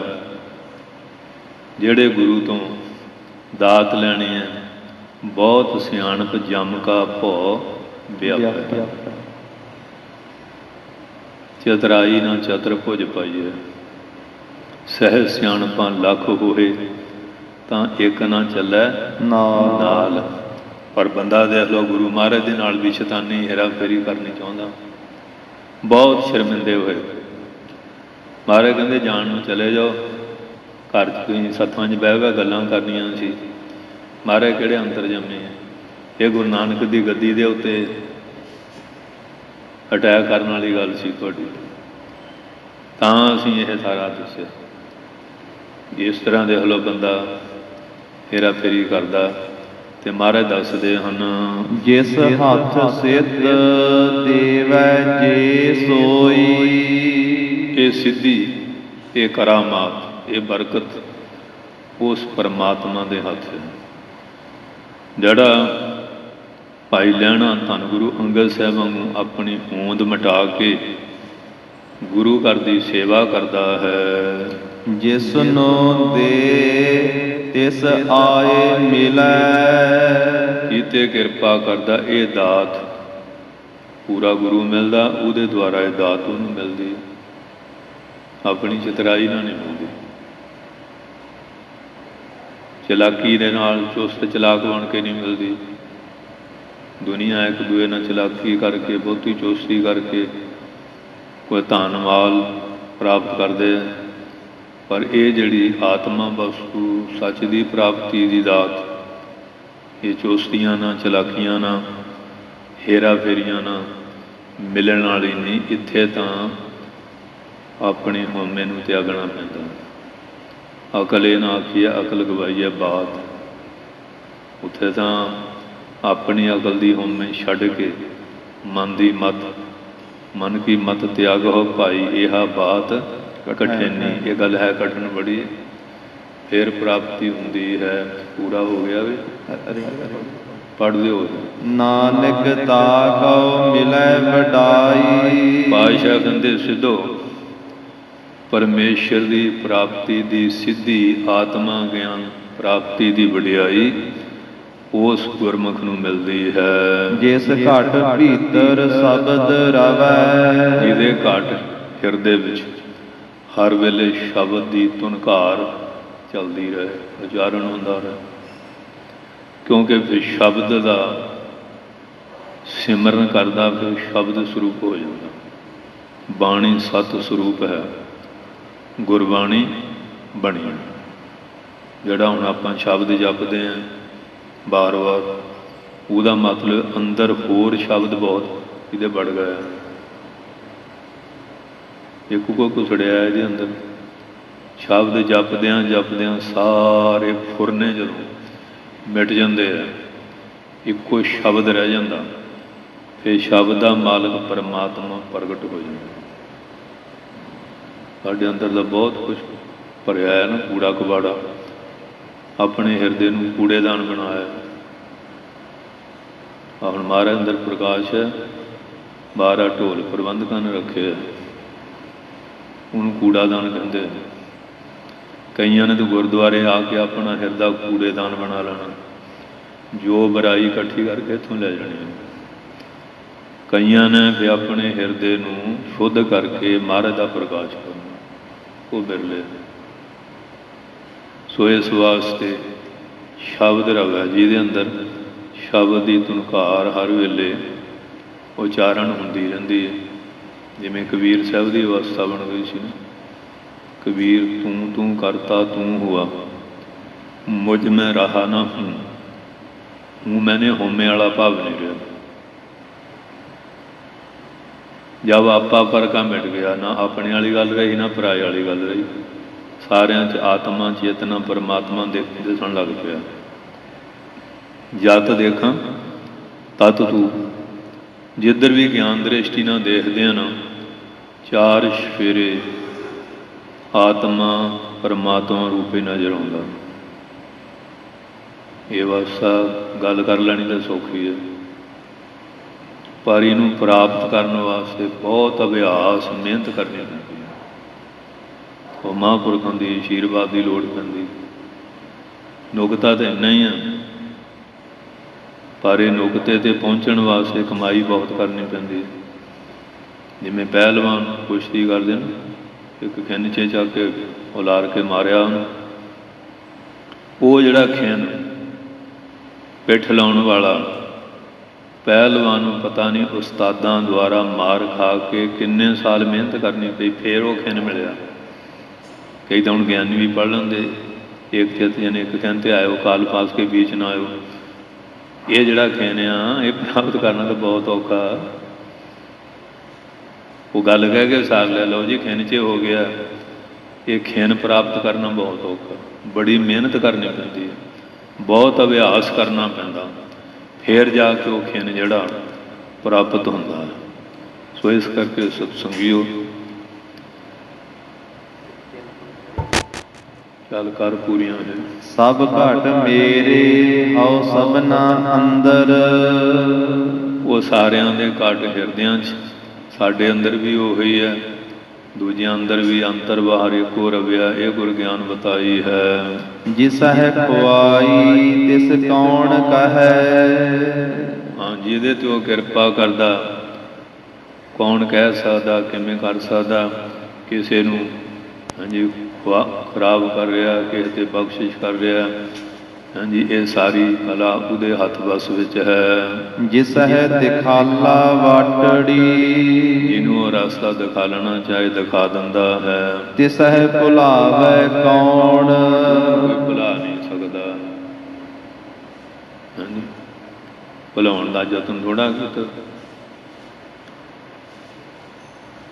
ਕਹਿੰਦੇ ਮੇਰੀ ਲੜਕੀ ਦੇ ਡੋਲੇ ਲੈ ਲਾ, ਰੰਗ ਜੇ ਗਵਰਨਰ ਬਣਾ ਦਿੰਦੇ ਹਾਂ, ਸੂਬੇਦਾਰ ਬਣਾ ਦਿੰਦੇ ਹਾਂ, ਪਰ ਭੁਲਾਉਣ ਦੇ ਯਤਨ ਲਾਲਚਾਂ ਦੇ ਥੋੜ੍ਹੇ ਦਿੱਤੇ।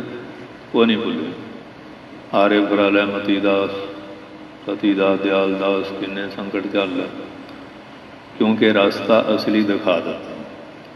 ਅਤੇ ਜਿਹੜਾ ਆਮ ਬੰਦਾ ਉਹ ਭਟਕ ਜਾਂਦਾ, ਉਹ ਨਹੀਂ ਭਟਕਦੇ, ਕਿਉਂਕਿ ਉਹ ਬਾਟ ਦਿਖਾ ਦਿੱਤੀ। ਬਾਟ ਹਮਾਰੀ ਖੜੀ ਅੜੀਣੀ, ਖੰਨੋਂ ਤਿੱਖੀ ਬਹੁਤ ਪੀਣੀ, ਤੇ ਸੁਪਰ ਹੈ ਮਾਰਗ ਮੇਰਾ, ਸੇਖ ਪ੍ਰੀਤ ਸਮਾਰ ਸਵੇਰਾ। ਇਹ ਭਾਗਾਂ ਨੂੰ ਰਸਤਾ ਮਿਲਦਾ ਹੈ। ਜਿਸ ਹੈ ਭੁਲਾਈ ਪੰਧ ਸਿਰ।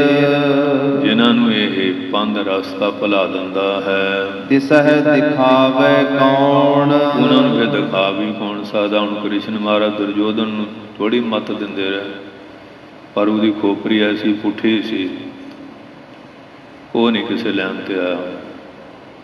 ਅਖੀਰ ਮਹਾਂਭਾਰਤ ਦਾ ਜੰਗ ਹੋ ਕੇ 18 ਖੂਣੀਆਂ ਖੱਪ ਗਈਆਂ। ਅਤੇ ਜਿਨ੍ਹਾਂ ਨੂੰ ਕਲਪ ਪੜ੍ਹਦ ਕਰਨਾ ਚਾਹੁੰਦਾ ਸੀ, ਉਹ ਦਿੱਲੀ ਦਰਬਾਰ ਦੇ ਤਖ਼ਤ 'ਤੇ ਬਹਿ ਗਿਆ। ਕਦੀ ਲੱਖ ਦੇ ਮੰਦਰਾਂ 'ਚ ਸਾੜਨਾ ਚਾਹੁੰਦਾ ਸੀ, ਕਦੀ ਕੁਝ ਕਰਨਾ ਚਾਹੁੰਦਾ ਸੀ।